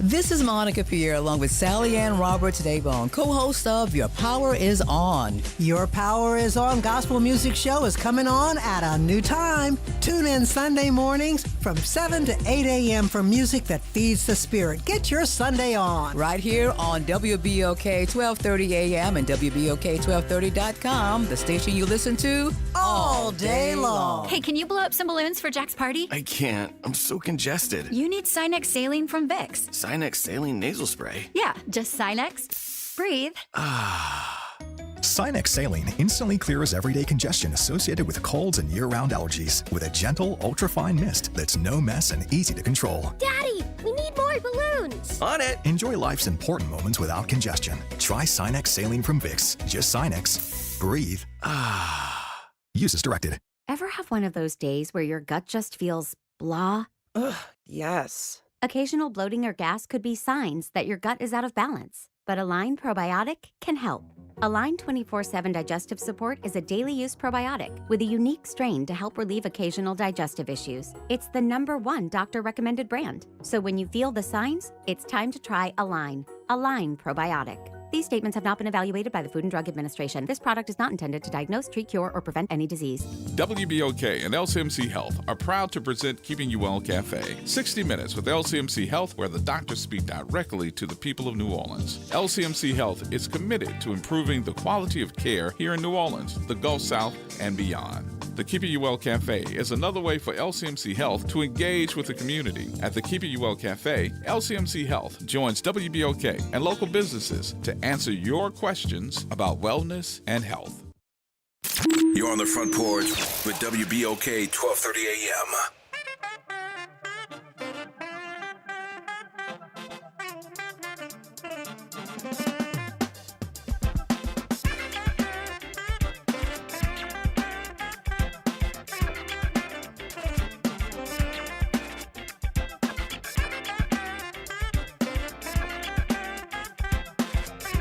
Welcome back, y'all. It's the Front Porch, WBOK 1230 AM. What New Orleans is talking about all day long. I'm your host, Braylon Brian Banks. And I'm your host, Kimber White Dupree. Hey, y'all. And that's Brother Nyron on the other side of the glass, y'all. Bringing it to you right here on this Moving Monday. Call back, Josh. Josh said he wanted to try to take a guess at the theme, and I cut him off because you're the one that, got that shot and you had me laughing. Sorry about that, cousin. Yikes. Plus, we was out of time anyway. So. Right, it was time for a break. No, the man not gonna revenge Buzzer your bro. But if he did, say, boy, Josh did that. But if he did, he'd be well within his right. Yes, you would be. Because you started it. Yeah. You started it. That's a good shot. It though. got a good laugh. Even Nyron said it, but yeah, you started it, buddy. It's going to be all right, though. We're going to make sure it is. But we're going to have some more clips up for y'all in a minute to help you along with the theme. Yes. And we got one right now, as a matter of fact. So if you'd like to hear it, listen close, because here it go. Craig, can I use y'all's microwave right quick? Yeah, what you got to cook? Some chicken. Alrighty then. That was an easy toss too. 9422. Yeah, he being kind to him. I think that Kurt Franklin, he has played for the past couple of weeks. He doesn't really want to. He will. Yeah. He will, but I really don't think he wants to have to pull out the Kurt Franklin for y'all again. So, yeah, but it's all right, though. Mm-hmm. It's all right. Nyron's a good guy. 504-582.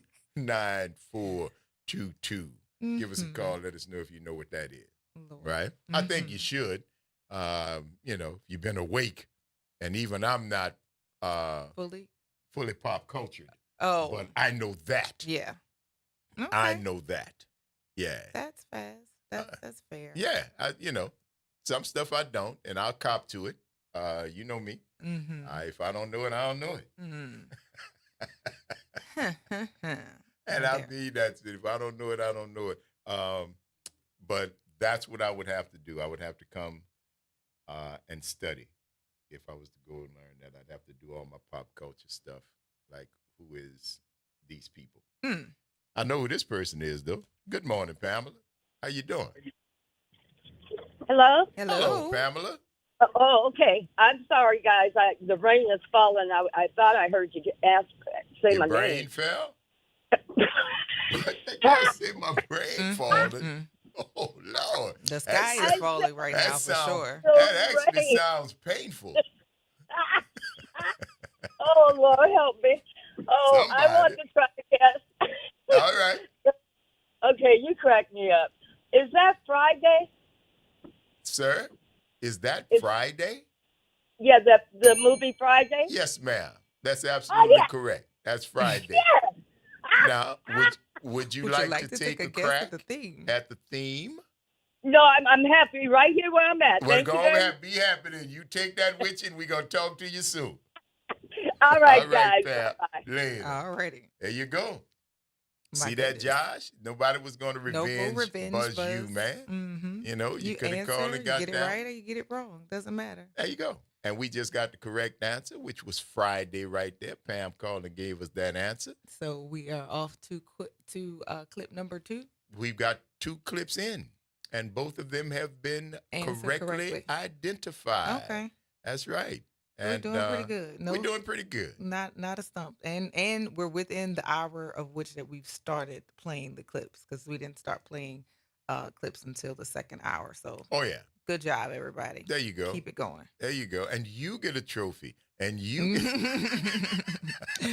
My goodness gracious. That's funny, because now we're having conversations about participation trophies and recognizing people's efforts or the fact that they showed up, and how that's not been a help and how it's actually hurting people or not sharing the real information. And right now, with academics being on the line, seeming as the Department of Education is being chipped away at. Dissembled. Yeah. Um, the results from 2024's National Assessment of Educational Process found that the slide in American students' reading ability has only worsened.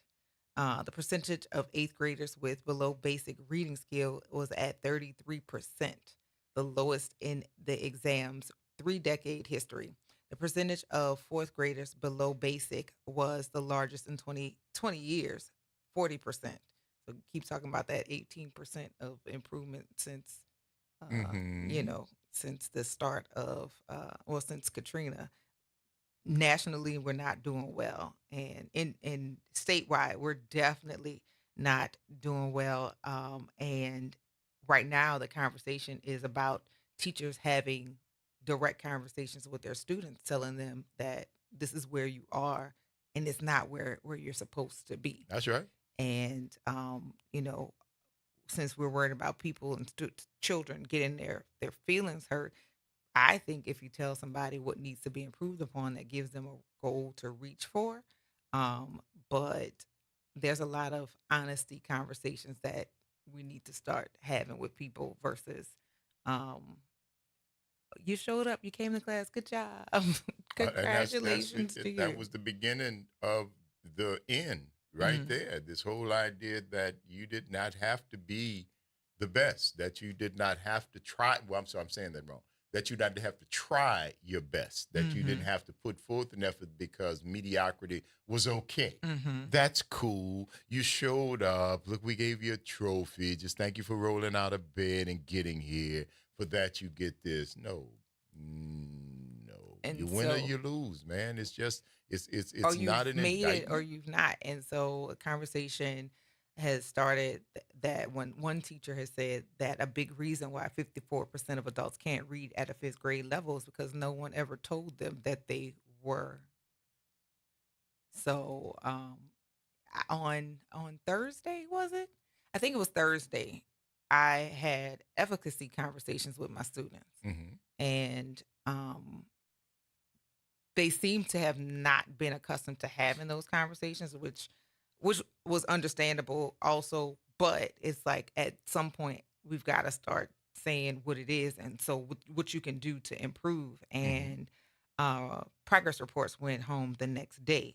So as you're trying to explain or understand what's going on, why your progress report looked the way it looked, let's have a conversation and look at what you've done.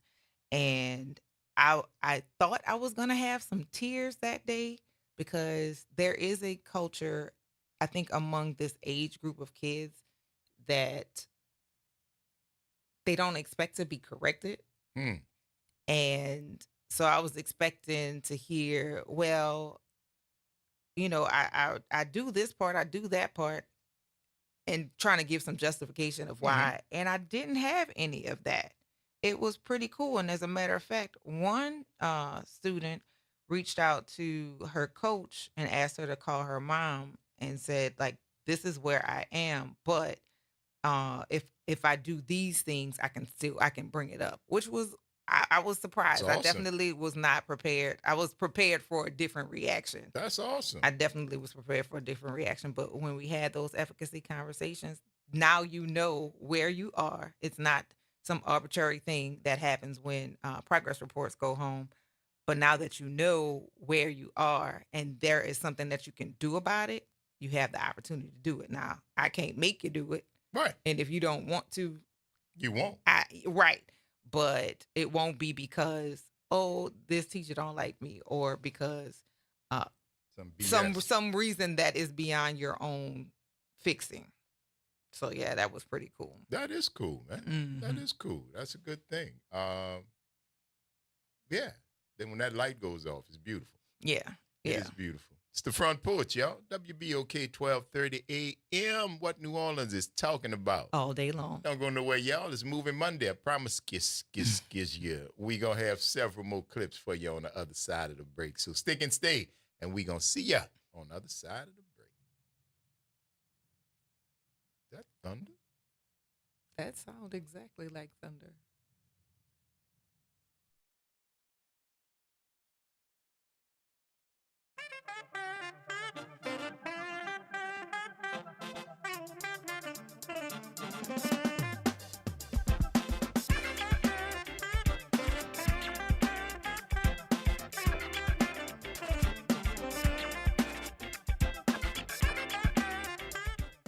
From the campus of Xavier University, WBOK 1230 AM, Go, and Equity Media Station. This news report is brought to you by New Schools for New Orleans.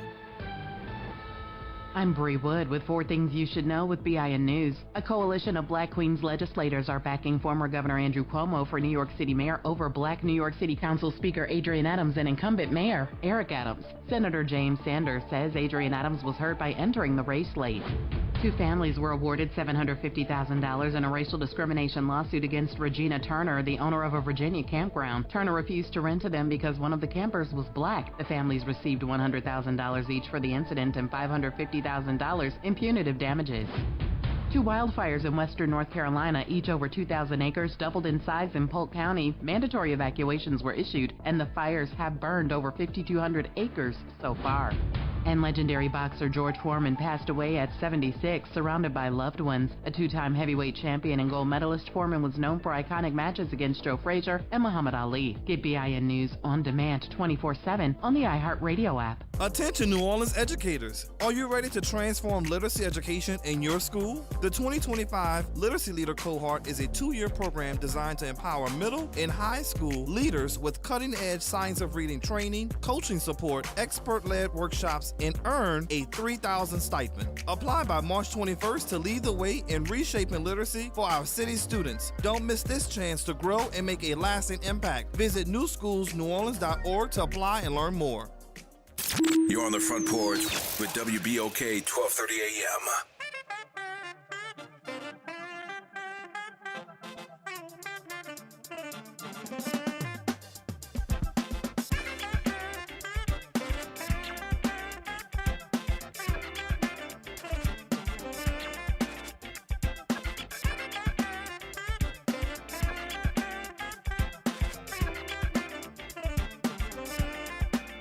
Welcome back, y'all. It's the Front Porch, WBOK 1230 AM. What New Orleans is talking about. All day long. I'm your host, Graylin Bryant Banks. And I'm your host, Kimber White Dupree. Hey, y'all. Brother Nyron's on the other side of the glass, y'all. Bringing it to you right here on this rainy, thundery, blustery, movie Monday, continuing our broadcast from the quite damp campus of Xavier University from our studios right here at the foot of the overpass on South Norman C. Francis Parkway. www.wbok1230.com is the address, or give us a call. Hit us up on the talk line. 504-582-9422 is the number. Sound like it's fighting going on outside. I'm telling you, big fight, gang fight. Yeah. The Jets and the Sharks. The Jets and the Sharks. I see that. Oh, see that? Boy. Who got that reference? My good. No. No. Did you see the sort of remake of that on Max? No. It wasn't. It was called The Heights. Okay, no, I didn't. You didn't see it? Yeah, it wasn't. It was loosely based on West Side Story, but it kind of had those things as those pieces of a lot of singing and dancing and this side and that whole deal. How the Star-Crossed, which was based on Romeo and Juliet, yes. Star-Crossed lovers on different sides of the fence. The Capulets and the starts with an M. The Montagues, Montagues and the Capulets. That's who were. That was the surnames of the famous Romeo and Juliet.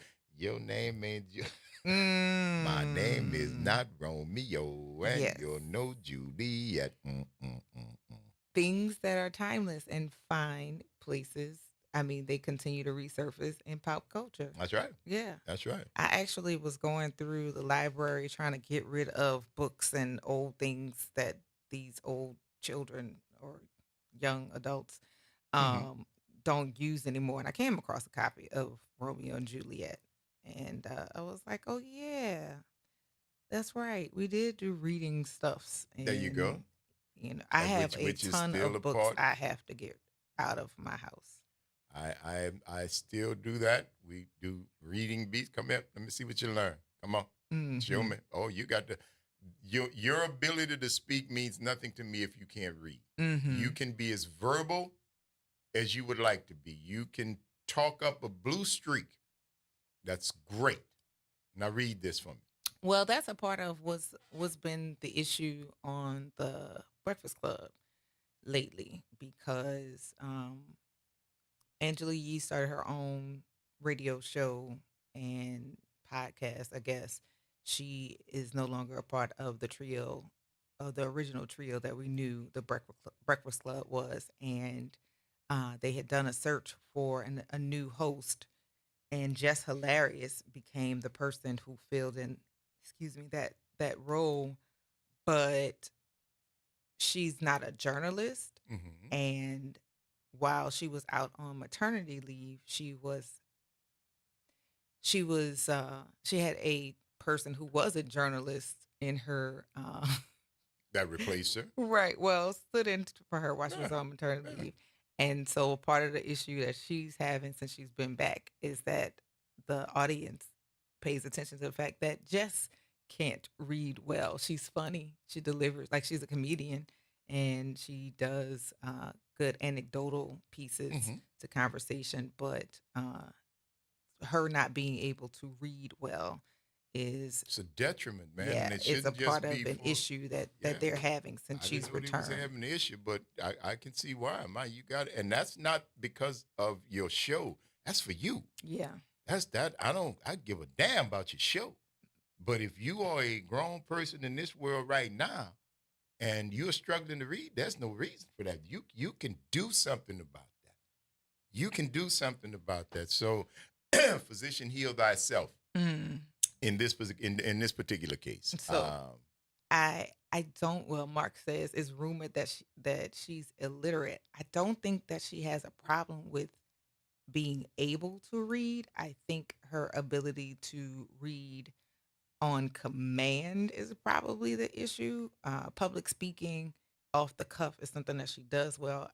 I don't know that she, because see that's the verbal, right? That's the part that I'm talking about. That's right. The tradition that we come from as descendants of Africans. The griot, the spoken, our history. The griot was the second most important man in the kingdom. He kept the history. He was right behind the pharaoh, right behind the king and the chief, because he kept the history. And ours was an oral, even though we invented writing and math, papyrus, and all that good stuff. We did it, but our history was also an oral history, which made the griot so important in our culture. So it's not surprising that off the cuff, boom, you can do your thing. But when it comes down time to, hey, read this right here, it's a struggle. It's a struggle because a lot of times in school, you learn to be witty because you couldn't read. There you go. To deflect. See, that's a teacher right there. And so I know because I have that. You always get that. I also know that students that have certain accommodations, because they have those accommodations, more people do not, more people or teachers for not wanting to hurt feelings or put kids on the spot and make them feel bad. Some teachers stray away from the reading in class or the reading aloud, but there's a way for you to allow for students to participate in the reading aloud or to demonstrate and or practice their oral skills, because these kids don't communicate well. They mumble a lot, and but being able to read and use context, even if you don't get like proper names correct, because proper names or proper nouns, some things are difficult to pronounce, or in your head based on your phonics, you may read that differently. But with this lady who she was talking about the how low students are reading and not telling them, I think that is a disservice to the kids. And at some point, we as the adults have to recognize that sometimes your feelings are going to get hurt. But if you want to get better, if we provide the opportunity of telling what needs to get better, you can do that. Yeah, because I mean that when you look at the different approaches to coaching, there's not a real push to be kind and gentle. You know, if you're trying to spur somebody onto greatness and you're trying to make them do something, the idea that you might be hurting their feelings by telling them that they need to get better is not really a thing. It's not really a thing. So we make it a thing when it's academics, when it's like, oh, I want to spur you to push you to get better, but I can't treat you like a coach. I can't talk to you. I've got to handle you with kid gloves. And I think that's a big problem right now. A lot of kids getting handled with kid gloves, and they're handling you. Ooh. They're handling you. You just think you handling them with kid gloves, and they handling you. I look at them little kids. I say, you must think I can't see you. I see what's happening behind them beautiful little clear eyes, even that little bitty one. Mm-hmm. Y'all be plotting and scheming too. Mm-hmm. Let me tell you about Uncle Greg. Take a close look at OG. He ain't the one here. Yeah, so like quickly again, and I don't think the delivery of news needs to come with nasty. No, but it I needs think to come the with conversation has to be had, and absolutely. And I don't know if we you're keep not doing them no favor. If we keep avoiding these conversations, we're going to continue to have tyrants who are illiterate. Absolutely, and as their ascension continues, they then villainize those who are literate. Mm-hmm. See, that's the problem. Because they're not, then you become the enemy if you are. If you value education, if you value the ability to read, the ability to speak, different things like that, people who don't give that same value see you as the enemy. They see you as somebody who has to be pushed down, put down, has to be squashed. The man told you he loves the poorly uneducated, and the one thing he do is try to cut off the Department of Education. He wants to love all of y'all. That's what it is. He wants to love on all of you. And if you depend on them to get it done, well, God bless you. Because in the mean and in between, I think you just need to make sure that yours are reading, that they are able to read and adjust. Let them see you read. How many times y'all heard me say that? You can't depend on the people to teach your children, man. They don't know. And for teachers who are sharing information with you about your students, don't see it as a fight, right? I want to hear positive things about my kids. I want to hear positive things about myself, but everything about my kids ain't positive. Everything about me is not positive. So tell me your feedback, and then let's figure out what we can do to improve if that is the desired effect. Now, if they've told you and you don't care about it, okay, that's another thing. But I would think that you would want areas of improvement to be identified so that it can be capitalized upon. Don't go to battle with people who are telling you something that you just don't like. I don't want to hear this about my kid. It's not an attack on you. It is to let you know where your kid is performing and also come up with a solution. How can we improve this? I can kill a messenger. Ugh. I can kill a messenger, that way I won't have to hear it. Mm. Now, it's not changed anything. Nothing has changed. Matter of fact, I probably just went out of my way and made it worse. But now I don't have to hear it. Mm. Kill a messenger. That's never worked. No, it's not. That's never worked. It's not. Because you, again, as aforementioned, you didn't change anything. You did not address the problem that was happening. You did, in essence, nothing. Mm-hmm. And at best, it would have been nothing. At worst, you made it worse. At worst, you made it worse. Mm-hmm. You know, Jordan said, my mother was very proactive parent with our teachers and principals. Can't say you don't know if you're involved. And I agree with that 1,000%. And it should not be adversarial. unless, you find out something that is untoward that's going on with your child, anything like that, then take whatever measures that you deem are necessary. But in a regular, all things being equal type of circumstance, it shouldn't be an adversarial relationship between you and your child's educator. Should be a partnership. It should be a partnership. Why would you be there arguing? Because I know I used to hear this, you gave my child an F, right? But if your child get an A, they earned it. I just need you to stop, let that sink in for a minute. I just need you to let you gave my child an F. But on the last report card, when your child came home with a B, I didn't get a call to say thank you for giving my child a B. Right. So how I give them an F and don't give them a B? And I ain't never been no teacher. My nerve too bad. And I have been told for years, boy, you'll be great in the classroom. Kids love you, this, that, and the other. And I love them too. I don't love your parents. I don't love your parents. That don't love that the rules. is the part that can be a challenge. But I'll say this, right? If I pretend like everything is good in the beginning and then have to deliver the bad news on the end, I don't see how that would go well, right? The Josh said, "Oh, you don't like my child." I don't. That situation. He cross-eyed, cockeyed, and he smell funny. I do not like it. But if you're dealing with that many children at one time, there are behaviors that you won't like about certain kids, but you really don't have enough time to not like really your say, child. I don't like your kid in particular. Like it is just difficult. Unless of course your kid is walking through the classroom, slapping everybody. Okay, I don't like this. You make me notice you. Yeah. You make me come out and now have to discipline you for whatever reason. Right.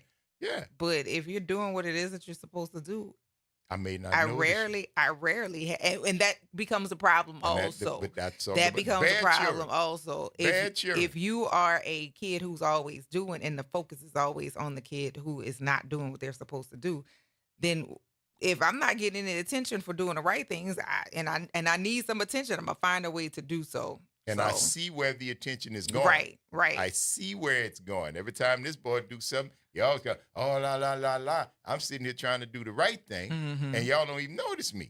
Oh, okay, well, I won't get noticed, too, because I got ego just like the next man, right? So the next thing you know, you cutting up. So you used to be such a good student. Where was I? Did you notice? Because I never heard that from you, boss. I never heard that I was a good anything. I was just here. Yeah. Yeah, I was just here. Yeah. So it's a lot of balancing. You are able to do a lot of the balancing. You just don't want to. I don't want to. There you go. go. Baby, to thine own self be true. I believe that. No, ma'am. I do not want to. It's the same reason I don't want to go back in hospitality. I love the people. I can't stand the guests. You understand? And nowadays, y'all have become more spoiled, more expectant, more, oh, no. No. I sent the man to jail for throwing the ink pen, slamming the ink pen on the table because his nerve was bad and it hit the GSA. It hit the front desk clerk. And I just happened to be standing there in the lobby. Oh, no. He cried like a child. No, sir, that's battery. So he threw it? He was upset at it, privileged, tired, traveled. I don't know what he was. But I know in the midst of his histrionics, his making this big old deal about who he was and why we should know him or who he did, who shot John and who killed a Dead Sea, in the midst of that, he slams the pen down. But physics being what it is, the angle of the impact and the strength of the throw caused the ink pen to ricochet up and hit the young lady right on the side of her neck. Oh. And she said, oh. And he was like, oh, he didn't do. Now, if now, the instead first of thing saying, out of your I'm mouth sorry. was, I'm sorry, it would have been different. Yeah. He just kept going. And she like, oh. And I said, excuse me. No, you're not checking in. You need to come with me. You just committed battery on one of my employees. Who are you? I'm Graylin Brian Banks. I'm the director of security here. You're going to need to come with me, sir. Now, you can come with me quiet or you can cause a scene. It's up to you. What you just hit my employee with an ink pen, sir. We're not going to discuss this here. I'm going to ask you one last time to walk with me to the back, to the security office, so we can discuss this, unless you'd like to handle it differently. Had Right you this way. said, Had you I'm said, sorry. Oh, baby, I didn't mean that. My bad. My bad. Anything like that. Yeah. Anything like that would have gotten you up. But no, and when I tell you, a hard day, and I've been traveling, and oh my God, I'm so sorry, I didn't mean it. I'm a dad. Yeah. Yeah, well, dad who's going to take this You ride. about to go to jail. Yikes. You about to go to jail. Mm-mm. And I was so serious about it, I did not think the man listened. And of course, that endeared me to my staff, you know, because no, bro, we not here for that. We not here for that. I Had did he actually said, get a little I'm flack. sorry, but he didn't. He didn't. He kept going. He didn't. Maybe he didn't hear you say you hit.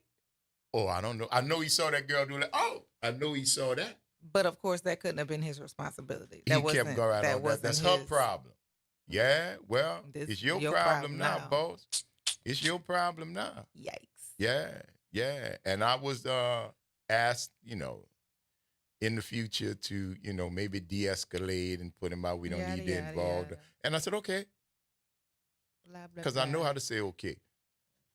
Because I know the next time it's going to happen, I'm going to do the same thing. I'm not going to let nobody disrespect, put their hands on, or otherwise physically encroach upon the being of somebody who is working when I'm working. I was director of security. No, boss. You going to jail. You did this. You did this. Mm-hmm. You did this. Came back. He didn't stay down there long. He went down there, got right back out. He came back the next day, apologetic, wanted to write a letter, As blah, blah, blah. But again, if you would have done that from the first beginning, sir, you'd have been all sorry. Right. You'd have been all I'm right. sorry. Because most people won't argue with an apology. With an apology. They'll just say, oh, my God, I'm so sorry. I didn't mean to do that. Mm-hmm. Just like that. I didn't mean to do that. And I'm telling you, I would be standing right there. That would have been enough. Mm-hmm. That would have been enough. But since that's not where you decided to go. Mister. Oh, you picked the right day and the wrong one. Yikes. Yes, sir. Yes, sir. But no, bro. You didn't offer my bad. You didn't say, oops, I'm said sorry. Nothing. You said, so what? You say, so what? Let me get on because I'm upset. Well, you think you upset now. Watch this. It's the Front Porch, y'all. WBOK 1230 AM, what New Orleans is talking about. All day long. Don't go nowhere, y'all. Stick and stay. We're going to see you on the other side of the break.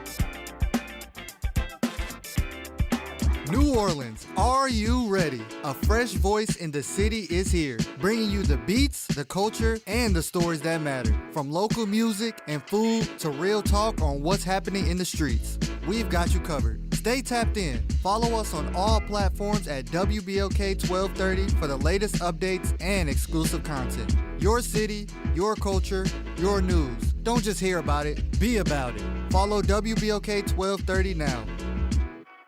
Good morning and happy Friday. I'm Morgan Lentis with WDSU News, and here's a look at today's headlines.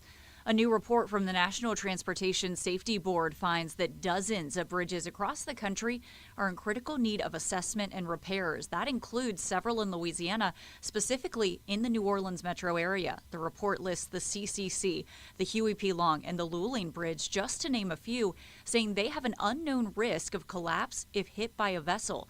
This report comes after the Baltimore Bridge collapsed last year. Federal officials are now calling on bridge owners to do their own risk assessments and make safety improvements. Then it was a heated meeting of the Orleans Parish School Board last night. That meeting focused on the search for a new superintendent. 3 finalists were announced: interim superintendent Fatima Fulmore, Sophie B. Rights leader Sharon Clark, and Diedrich Sims. Many in attendance got upset while the board was in an executive session, which lasted more than 2 hours on a school night. And finally, fest season is in full swing in South Louisiana, happening tomorrow, the first annual Bayou Bluegrass Festival. You can stop by the Deutsch House along Bayou St. John from noon to 9 to enjoy plenty of music, food, crafts, and fun for the kiddos. It is $35 to get in, with a portion of proceeds going to the Special Olympics of Louisiana. And that is a look at today's headlines. I'm Morgan Lentis with WDSU News. Have a great day and a better weekend. The New Orleans Jazz and Heritage Foundation is the nonprofit organization that owns the New Orleans Jazz and Heritage Festival, presented by Shell. With the funds generated from Jazz Fest, the foundation invests in Louisiana communities through economic development, cultural enrichment, and free educational programs. To learn more about the New Orleans Jazz and Heritage Foundation, please visit us at www.jazzandheritage.org. Visit DePaul's new Algiers Health Center at 2801 General de Gaulle Drive to receive primary and preventive care for both adults and children. Services also include behavioral health, imaging, and on-site pharmacy, vision, Medicaid enrollment assistance, and more. For appointments, visit DePaulCommunityHealthCenters.org or call 504-207-3060. Making a difference in the community. WBOK 1230 AM. You're on the front porch with WBOK 1230 AM.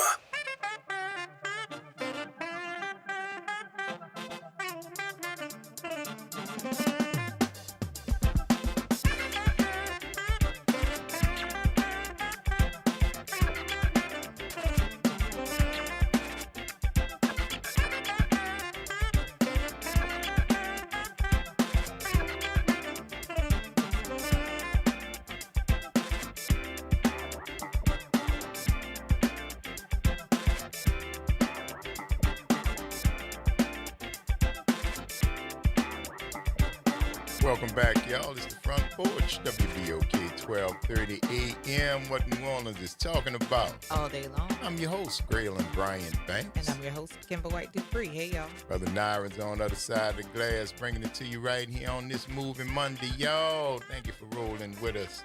I see y'all out there. Yeah, it was the baton hitting girl situation, Josh. That's exactly what it was. It wasn't a baton. It was I'm about to say the name of the hotel, which I'm not going to do. It was a gimme pin that always has the hotel name embossed on the side of. They buy them by the thousands, and they are used and given away every day. And his, of course, just went the wrong way, and it was a done deal. Done deal, boss. Accountability. It's a beautiful thing. It seems like it's a cuss word to a lot of people. Yeah.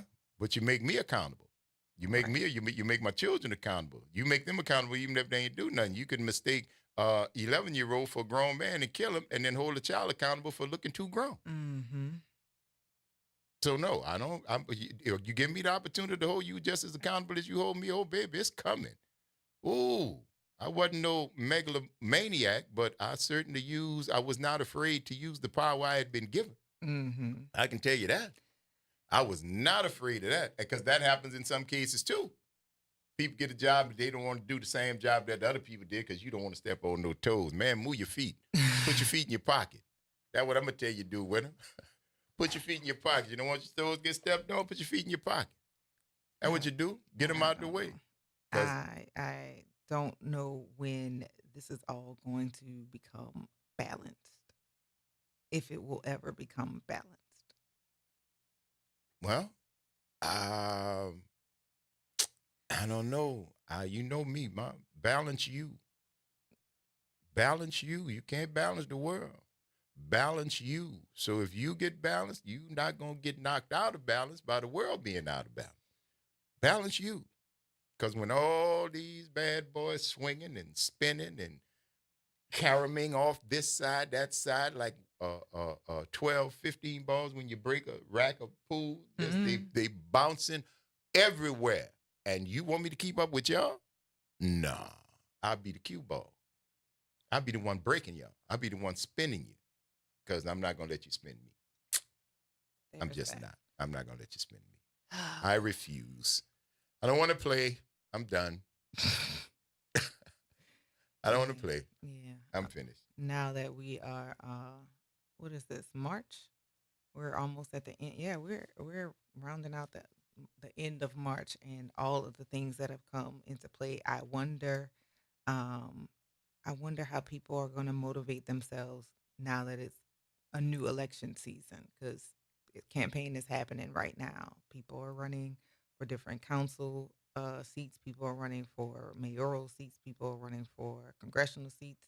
Uh, how motivated are the people going to be this go round for those who decided to sit out and those who chose the other candidate, and it's impacting them heavily right now? Are they going to make a different choice? I'm curious.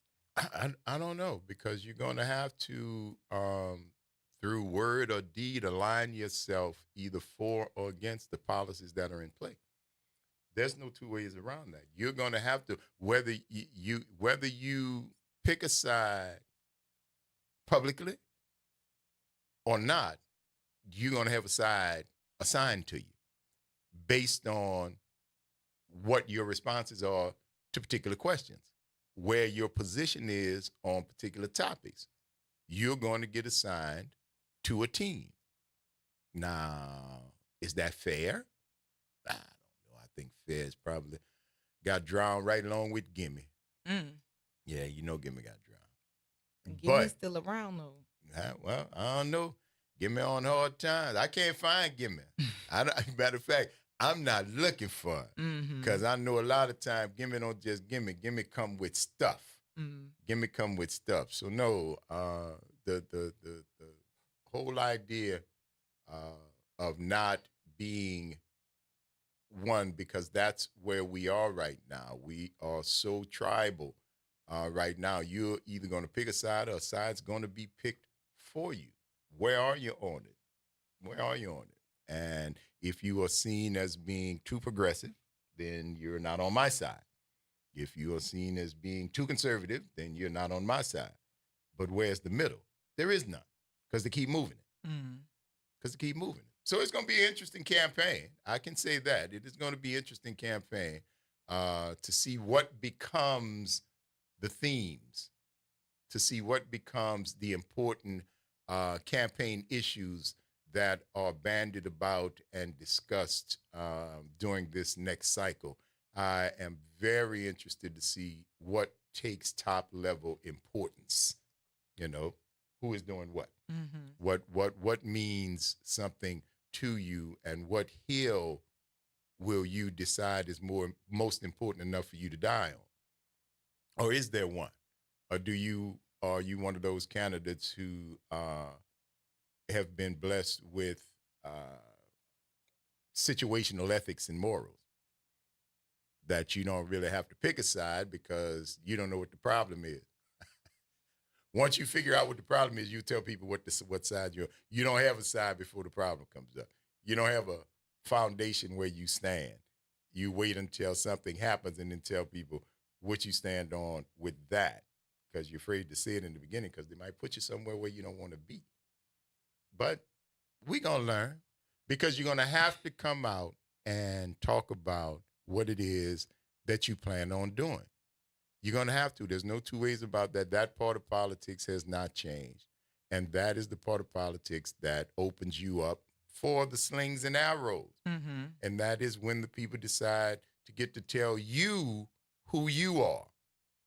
They get to tell you whose side you're on and what they think about your choices and your decisions. God bless you. I wouldn't do it for love nor money, because number one, people stupid.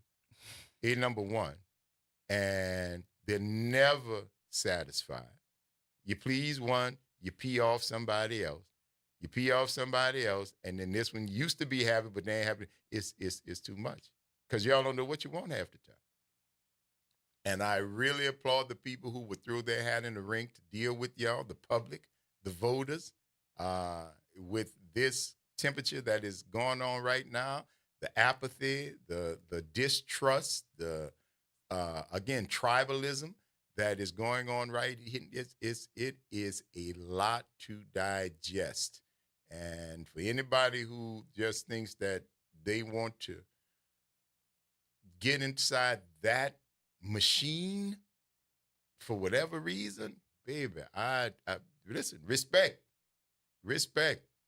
I hope you get from it all that you think it is for you, but not for every cow in Texas. I'm curious of what is to be next. Because I mean, for me, for all intents and purposes, I'm not having any more children, so I don't have to worry about putting my kids through this education system. Um, mm, Healthcare would be a concern because of my age, and as things age, you need to be able to take care of yourself. But uh, I'm curious how this all how what's the plan for this to go forward, just in general, because education wise, give the education back to the states. States have done a horrible job. When we look at Louisiana, we're what always in the bottom quartile, because I can't even say half. We're always in the bottoms of the rankings for education. And 48, 49, 50. right. So knowing that, you want to give that back to the states. And then when it comes to taking care of children, it's always the blue states that have enough of the monies to take care of the red states. And the situation in Nebraska, I see happening to Louisiana, because we keep refusing money, and as we keep refusing money from the government, and having a leader of the state who supports that same asinine behavior, it's gonna sink us lower. And the people who have the funds and the know-how will be fine, but there's a larger group in the people who don't have the funds nor the know-how. What is to come of y'all? What is what's going to happen? And that's black, white, and all the colors, because all white people here in the state of Louisiana are not wealthy. So, like, what's next?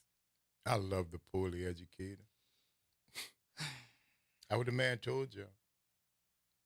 That's what he told y'all, because it's much easier to get over on you.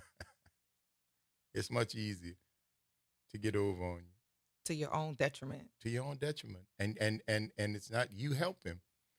You help him. You cheer for stuff that will cause you problems because you think it's going to cause somebody else a problem. I don't even see how you live like that. I don't even get how that is a way you navigate this world. Again, you one of them people that you got to feel tall by putting everybody else on their knees. And you just can't be who y'all.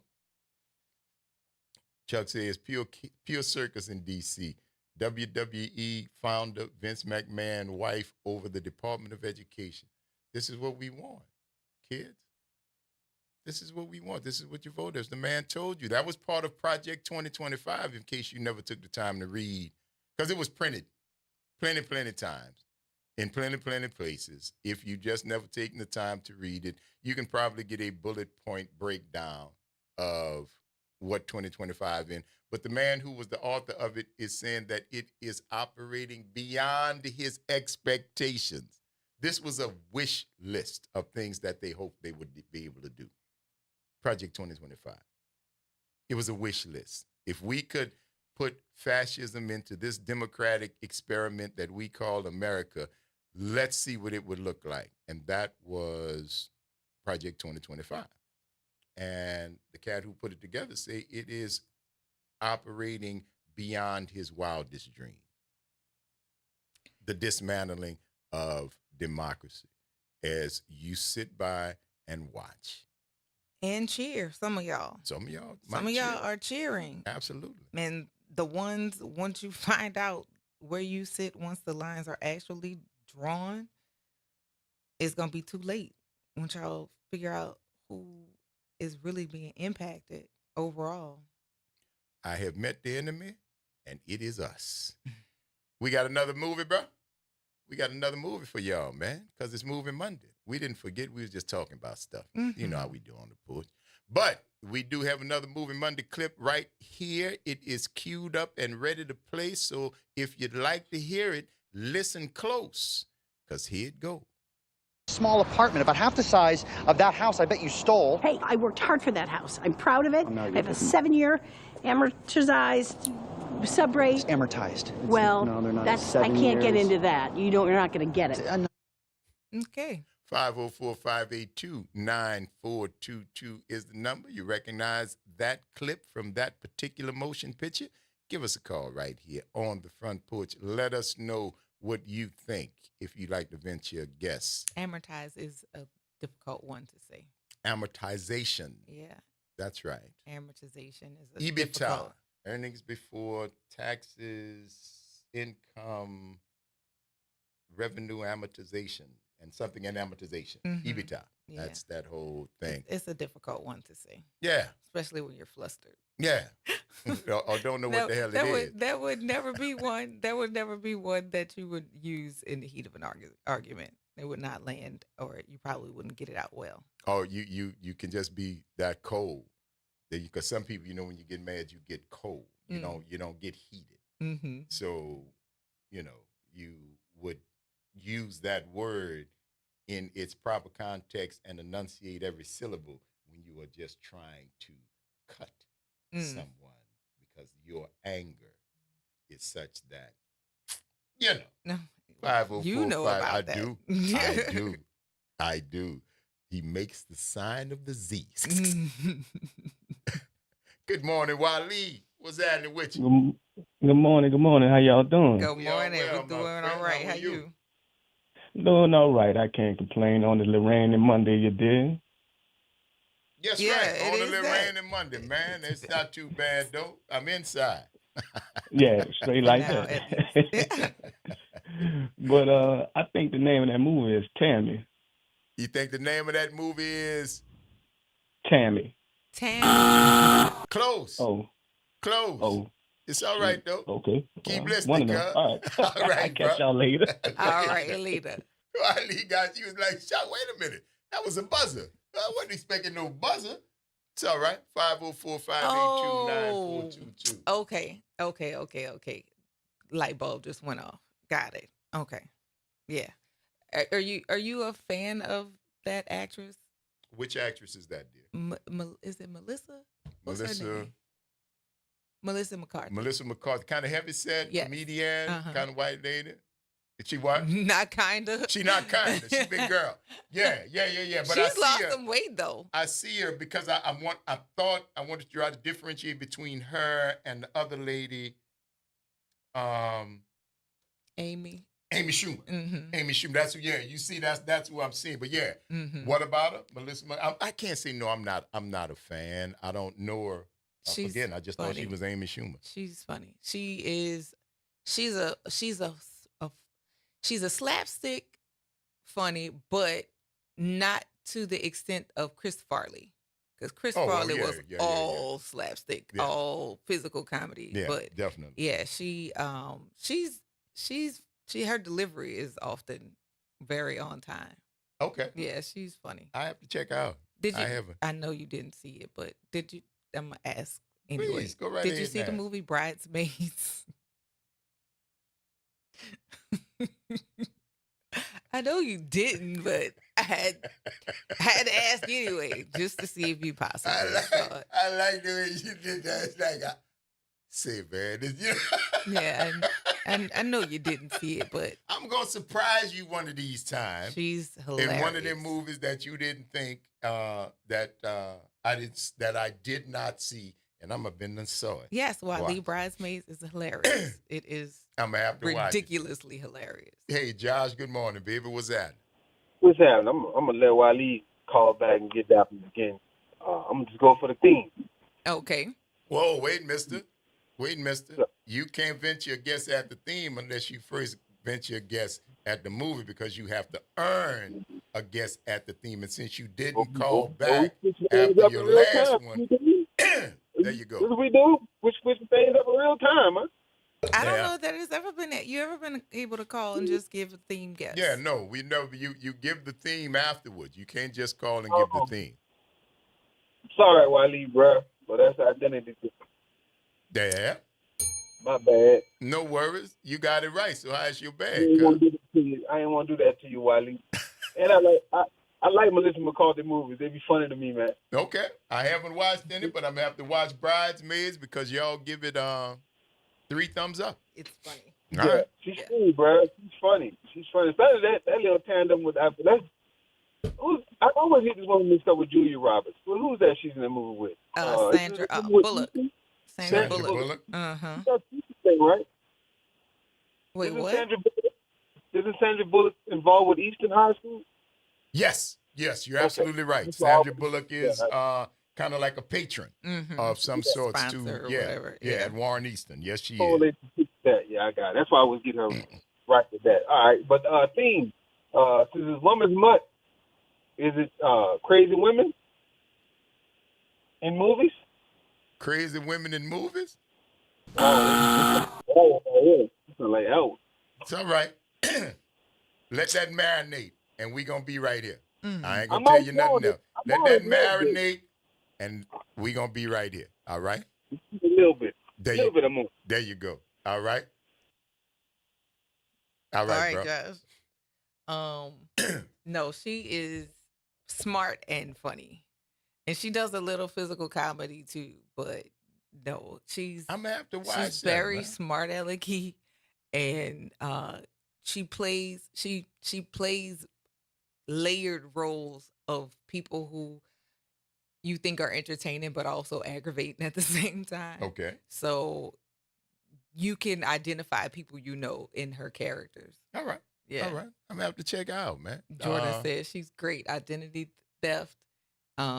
The Boss and Tammy are her faves. And that's I have not seen any of those. Oh. Identity Theft, The Boss, or Tammy. Was it Identity Thief? Identity Thief. I think I remember that's she's the guy from the Ozarks. That's him. That's the guy from the Ozarks. All right. See, I know when they're killing up and shooting people. Them I know. Is that Jason Bateman? Jason Bateman. Okay. That's his name. I remember him as a child actor. I don't think I've watched too much of the things that he's watched. Oh, you never watched the Ozarks? Uh-uh. Oh, you need to watch the Ozarks. No. The Ozarks is very good. The Ozarks is a very good series. No. And this is a very good show. It's called The Front Porch. WBOK, 12:30 a.m. What New Orleans is talking about. All day long. Stick and stay, y'all. We got to take this break. We're going to see you on the other side. Call us if you know the theme, but you got to answer the question first.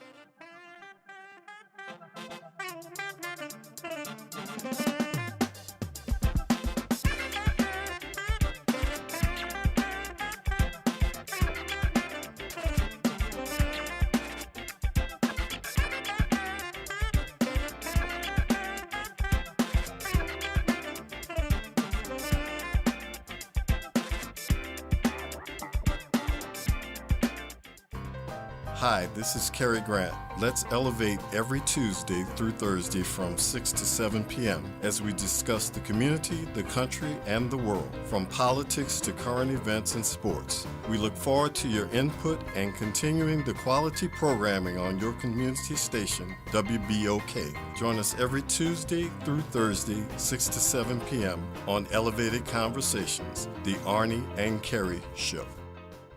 Welcome to Liberty Bank and Trust, where your financial journey transforms communities. Since 1972, our customized banking solutions power your dreams and fuel your community growth. Every dollar you invest with us circles back to empower more people, ensuring opportunities for generations. Join us at Liberty Bank. Together, we empower possibility. Visit libertybank.net to start banking with purpose. Liberty Bank, there's freedom here. Join me, Dr. Jaquil Ross of New Schools for New Orleans for Talk That, NOLA Education. This Monday, we'll be joined by Max Day and others to talk about the upcoming election and its impact on education and teachers. Be sure to tune in Monday at 12:30 p.m. on 12:30 a.m. You're on the Front Porch with WBOK 12:30 a.m.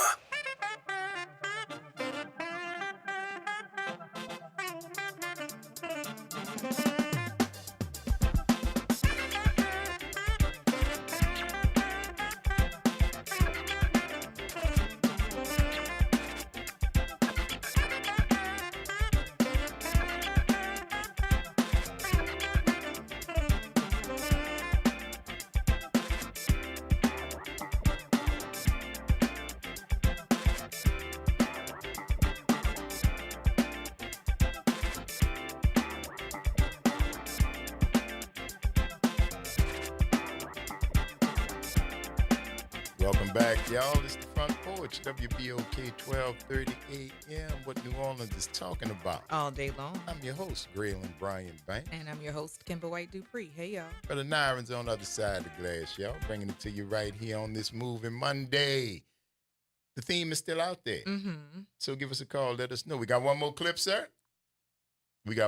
It's coming. We got the clip is coming, man. So don't rush me, bro. You see I'm over here working, man. Got my head down. You see my fingers moving. What it look like I'm doing? You know?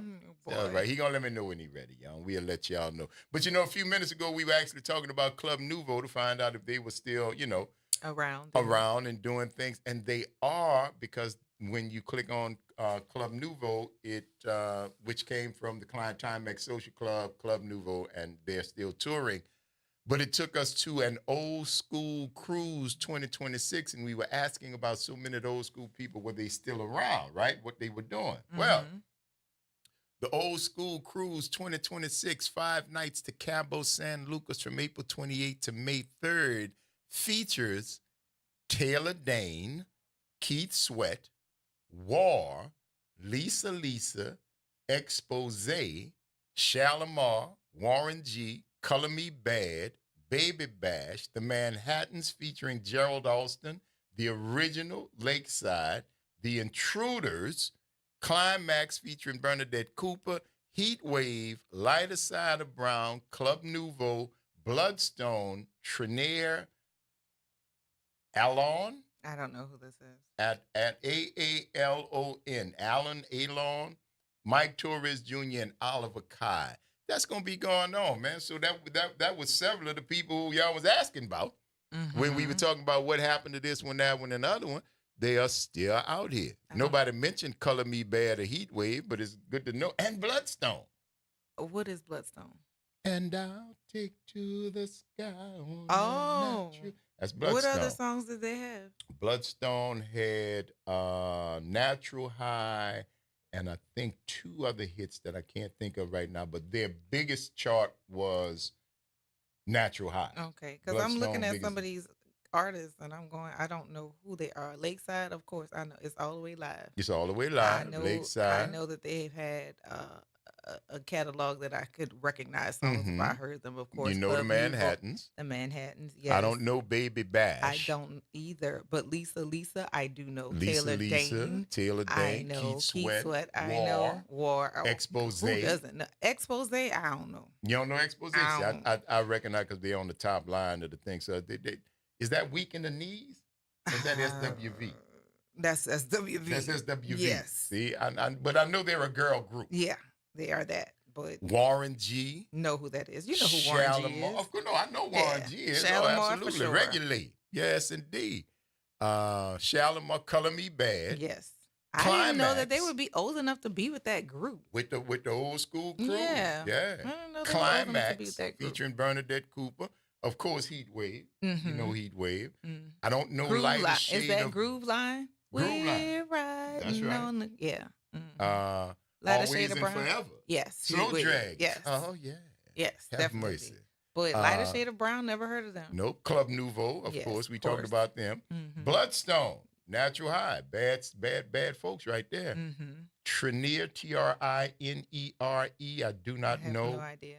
Alon, A-A-L-O-N. Alon, I'm sorry, because if I'm screwing up your name. Mike Torres Jr., is he the host? I don't know. Because I don't know him as a singer. I have no idea.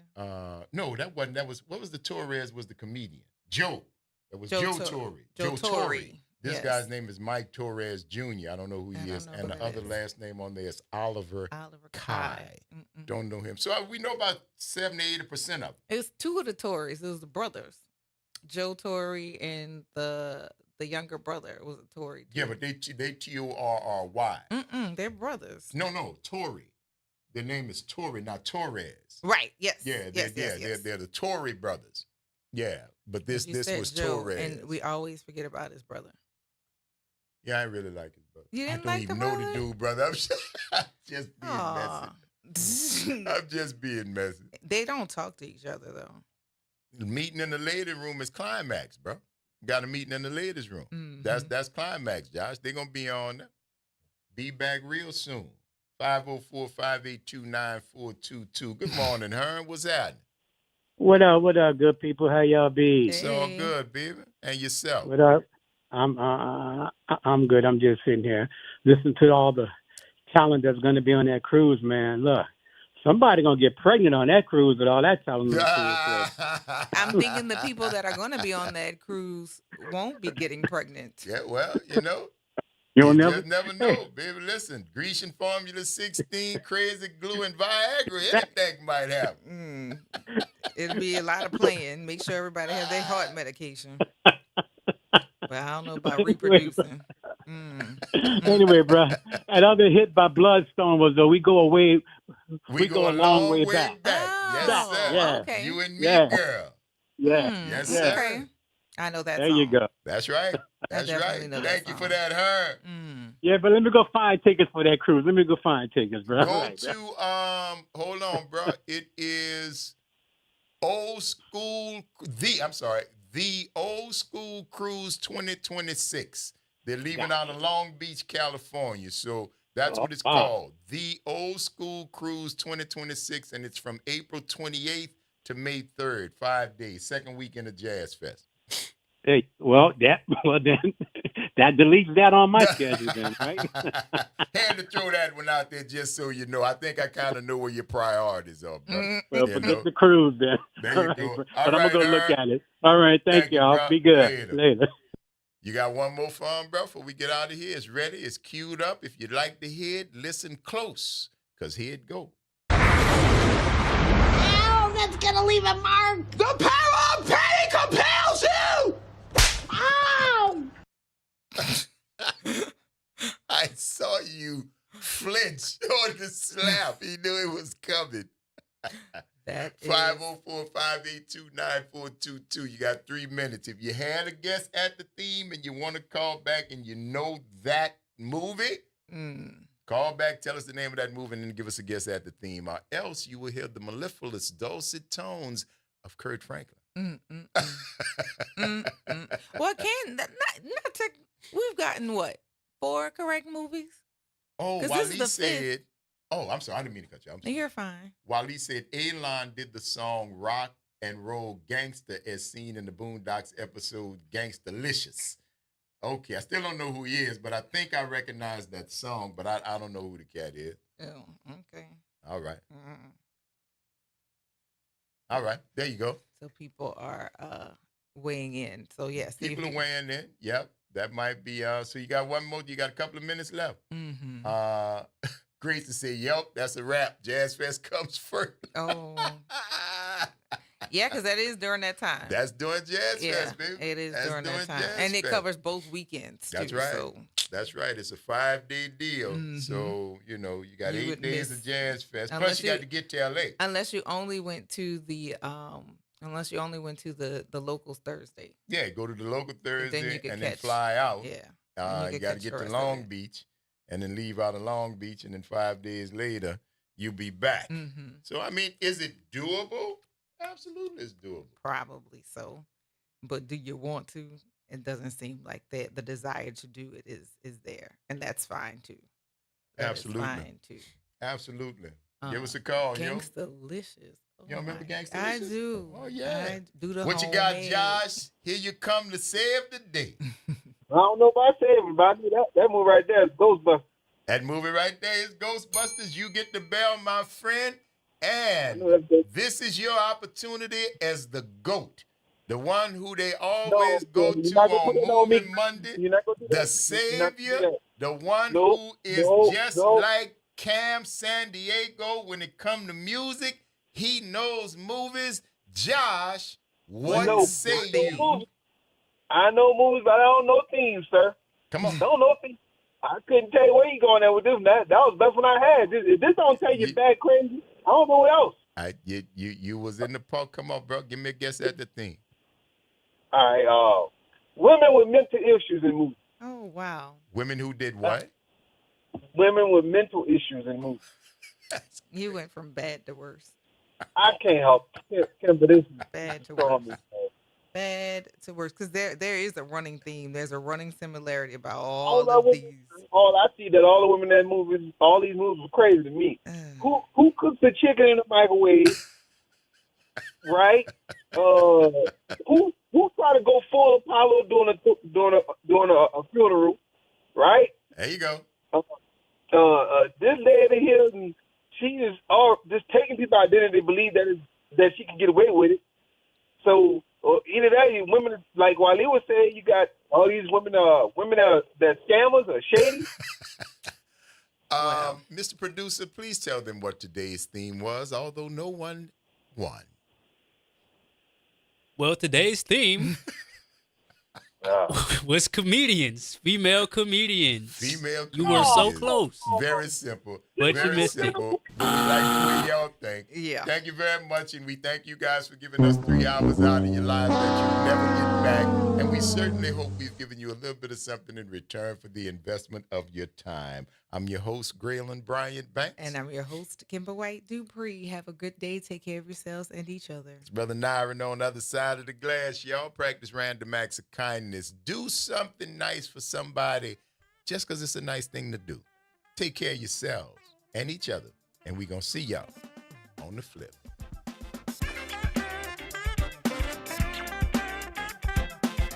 All of it? What?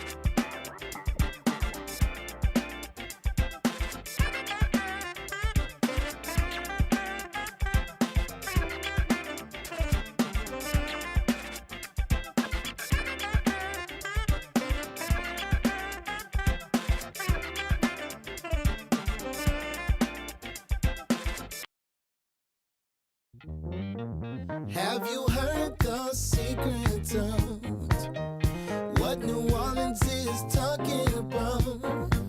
I promise everything will be okay if you're listening here on the airwaves.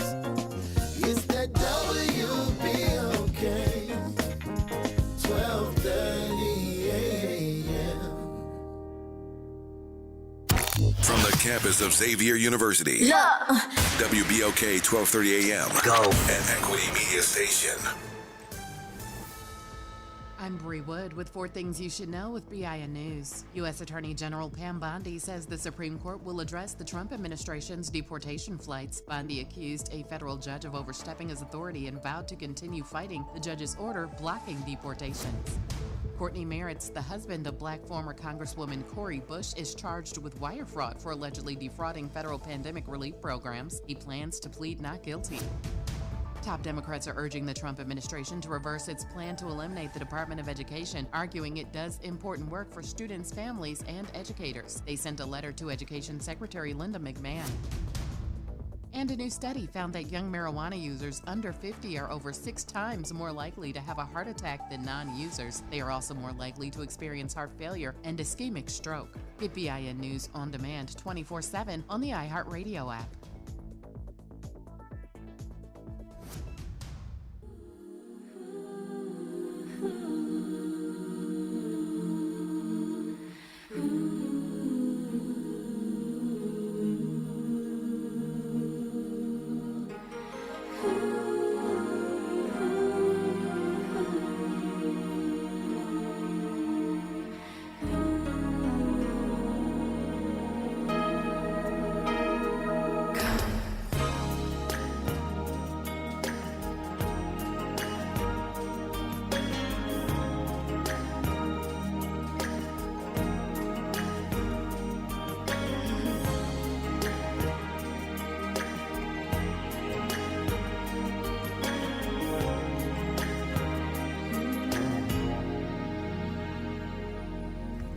Looking through my old joy,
knows that I have tried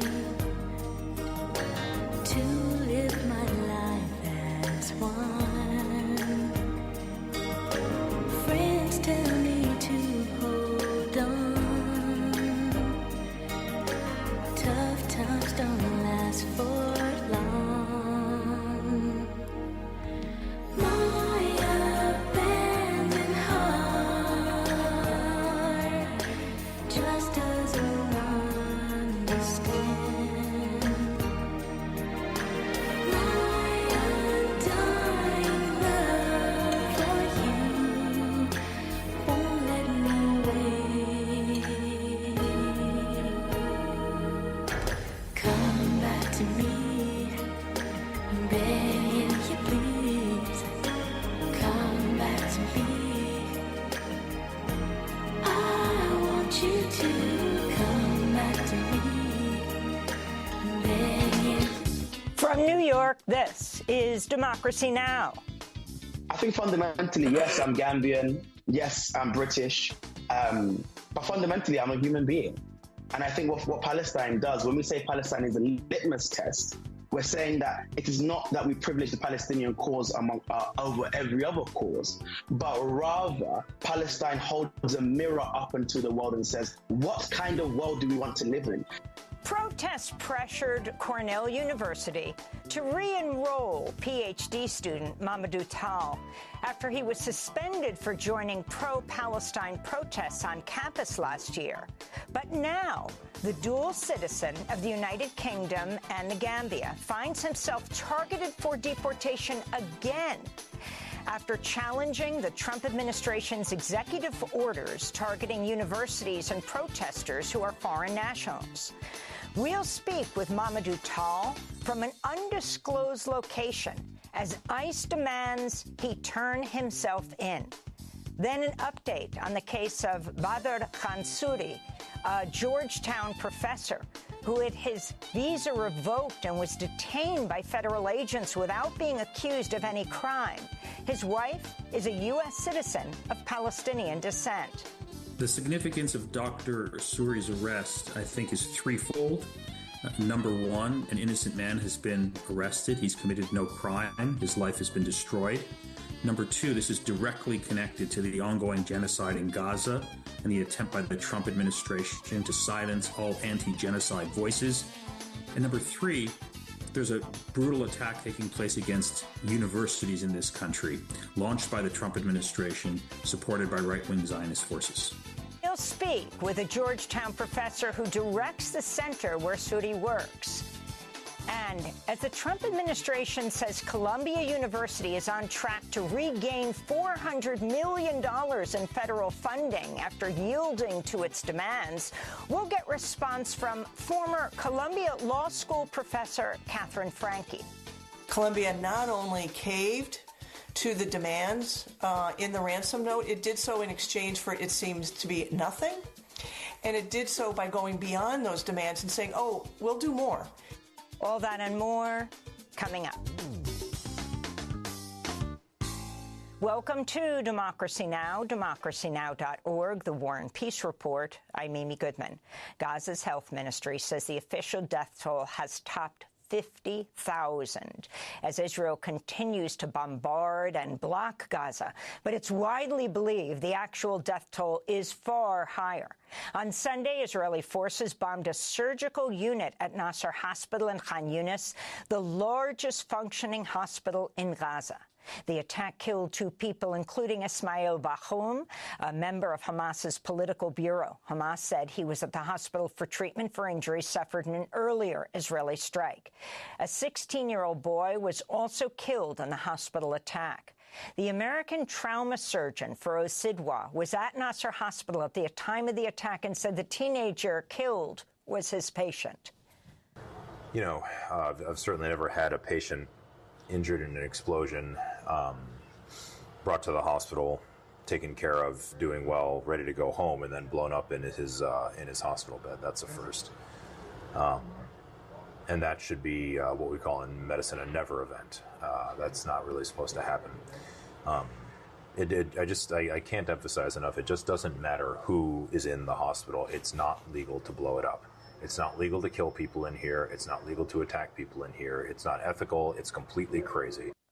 To see our interviews with Dr. Feroz Sidwa, you can go to democracynow.org.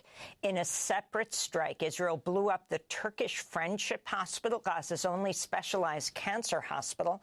The hospital had been closed since November 2023 due to Israeli attacks. At one point, Israeli troops had turned the hospital into a military outpost. The Turkish Ministry of Foreign Affairs condemned the bombing, saying it was, quote, part of Israel's policy aimed at rendering Gaza uninhabitable and forcibly displacing the Palestinian people, unquote. In other news on Gaza, Israel's Security Cabinet has approved forming what it calls a, quote, voluntary immigration bureau in Gaza, as Israel and the United States push for the ethnic cleansing of Gaza. In Turkey, a court has formally arrested opposition leader, the Istanbul mayor, Ekrem İmamoğlu, days after he was detained on corruption charges. İmamoğlu is President Recep Tayyip Erdogan's biggest rival, seen by many as the best chance of ending Erdogan's long-standing autocratic rule. Following the news, tens of thousands of protesters took to the streets of Istanbul, where they met with pepper spray and tear gas by police. Over 300 people have been arrested in demonstrations in recent days. Ahead of his arrest, Istanbul University revoked İmamoğlu's degree, a move which bars him from running for president.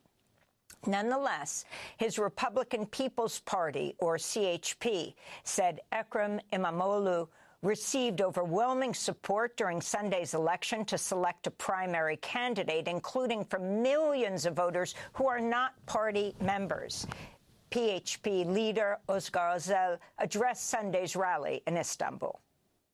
4 gün içeride tutup by keeping him in prison for 4 days, sending him to court while Turkey was going to the polls for him, and sending him to prison while Turkey was electing him, Erdogan defied not only him, but millions, and attempted to stage a coup. Meanwhile, X, the social media platform owned by Elon Musk, has suspended a number of accounts belonging to opposition activists and academics in Turkey. Education Secretary Linda McMahon said Columbia University is on track to regain $400 million in federal funding after the Ivy League institution yielded to the Trump administration's demands Friday. Those include banning face masks on campus, hiring 36 new security officers with greater power to arrest and crack down on students, and appointing a senior vice provost to oversee the departments of Middle Eastern, South Asian, and African Studies and the Center for Palestine Studies. Students say they will continue to fight for Palestinian rights and for Columbia to divest from Israel. Free speech experts are sounding the alarm. This is Donna Lieberman, Executive Director of the New York Civil Liberties Union. Unfortunately, it appears that Columbia has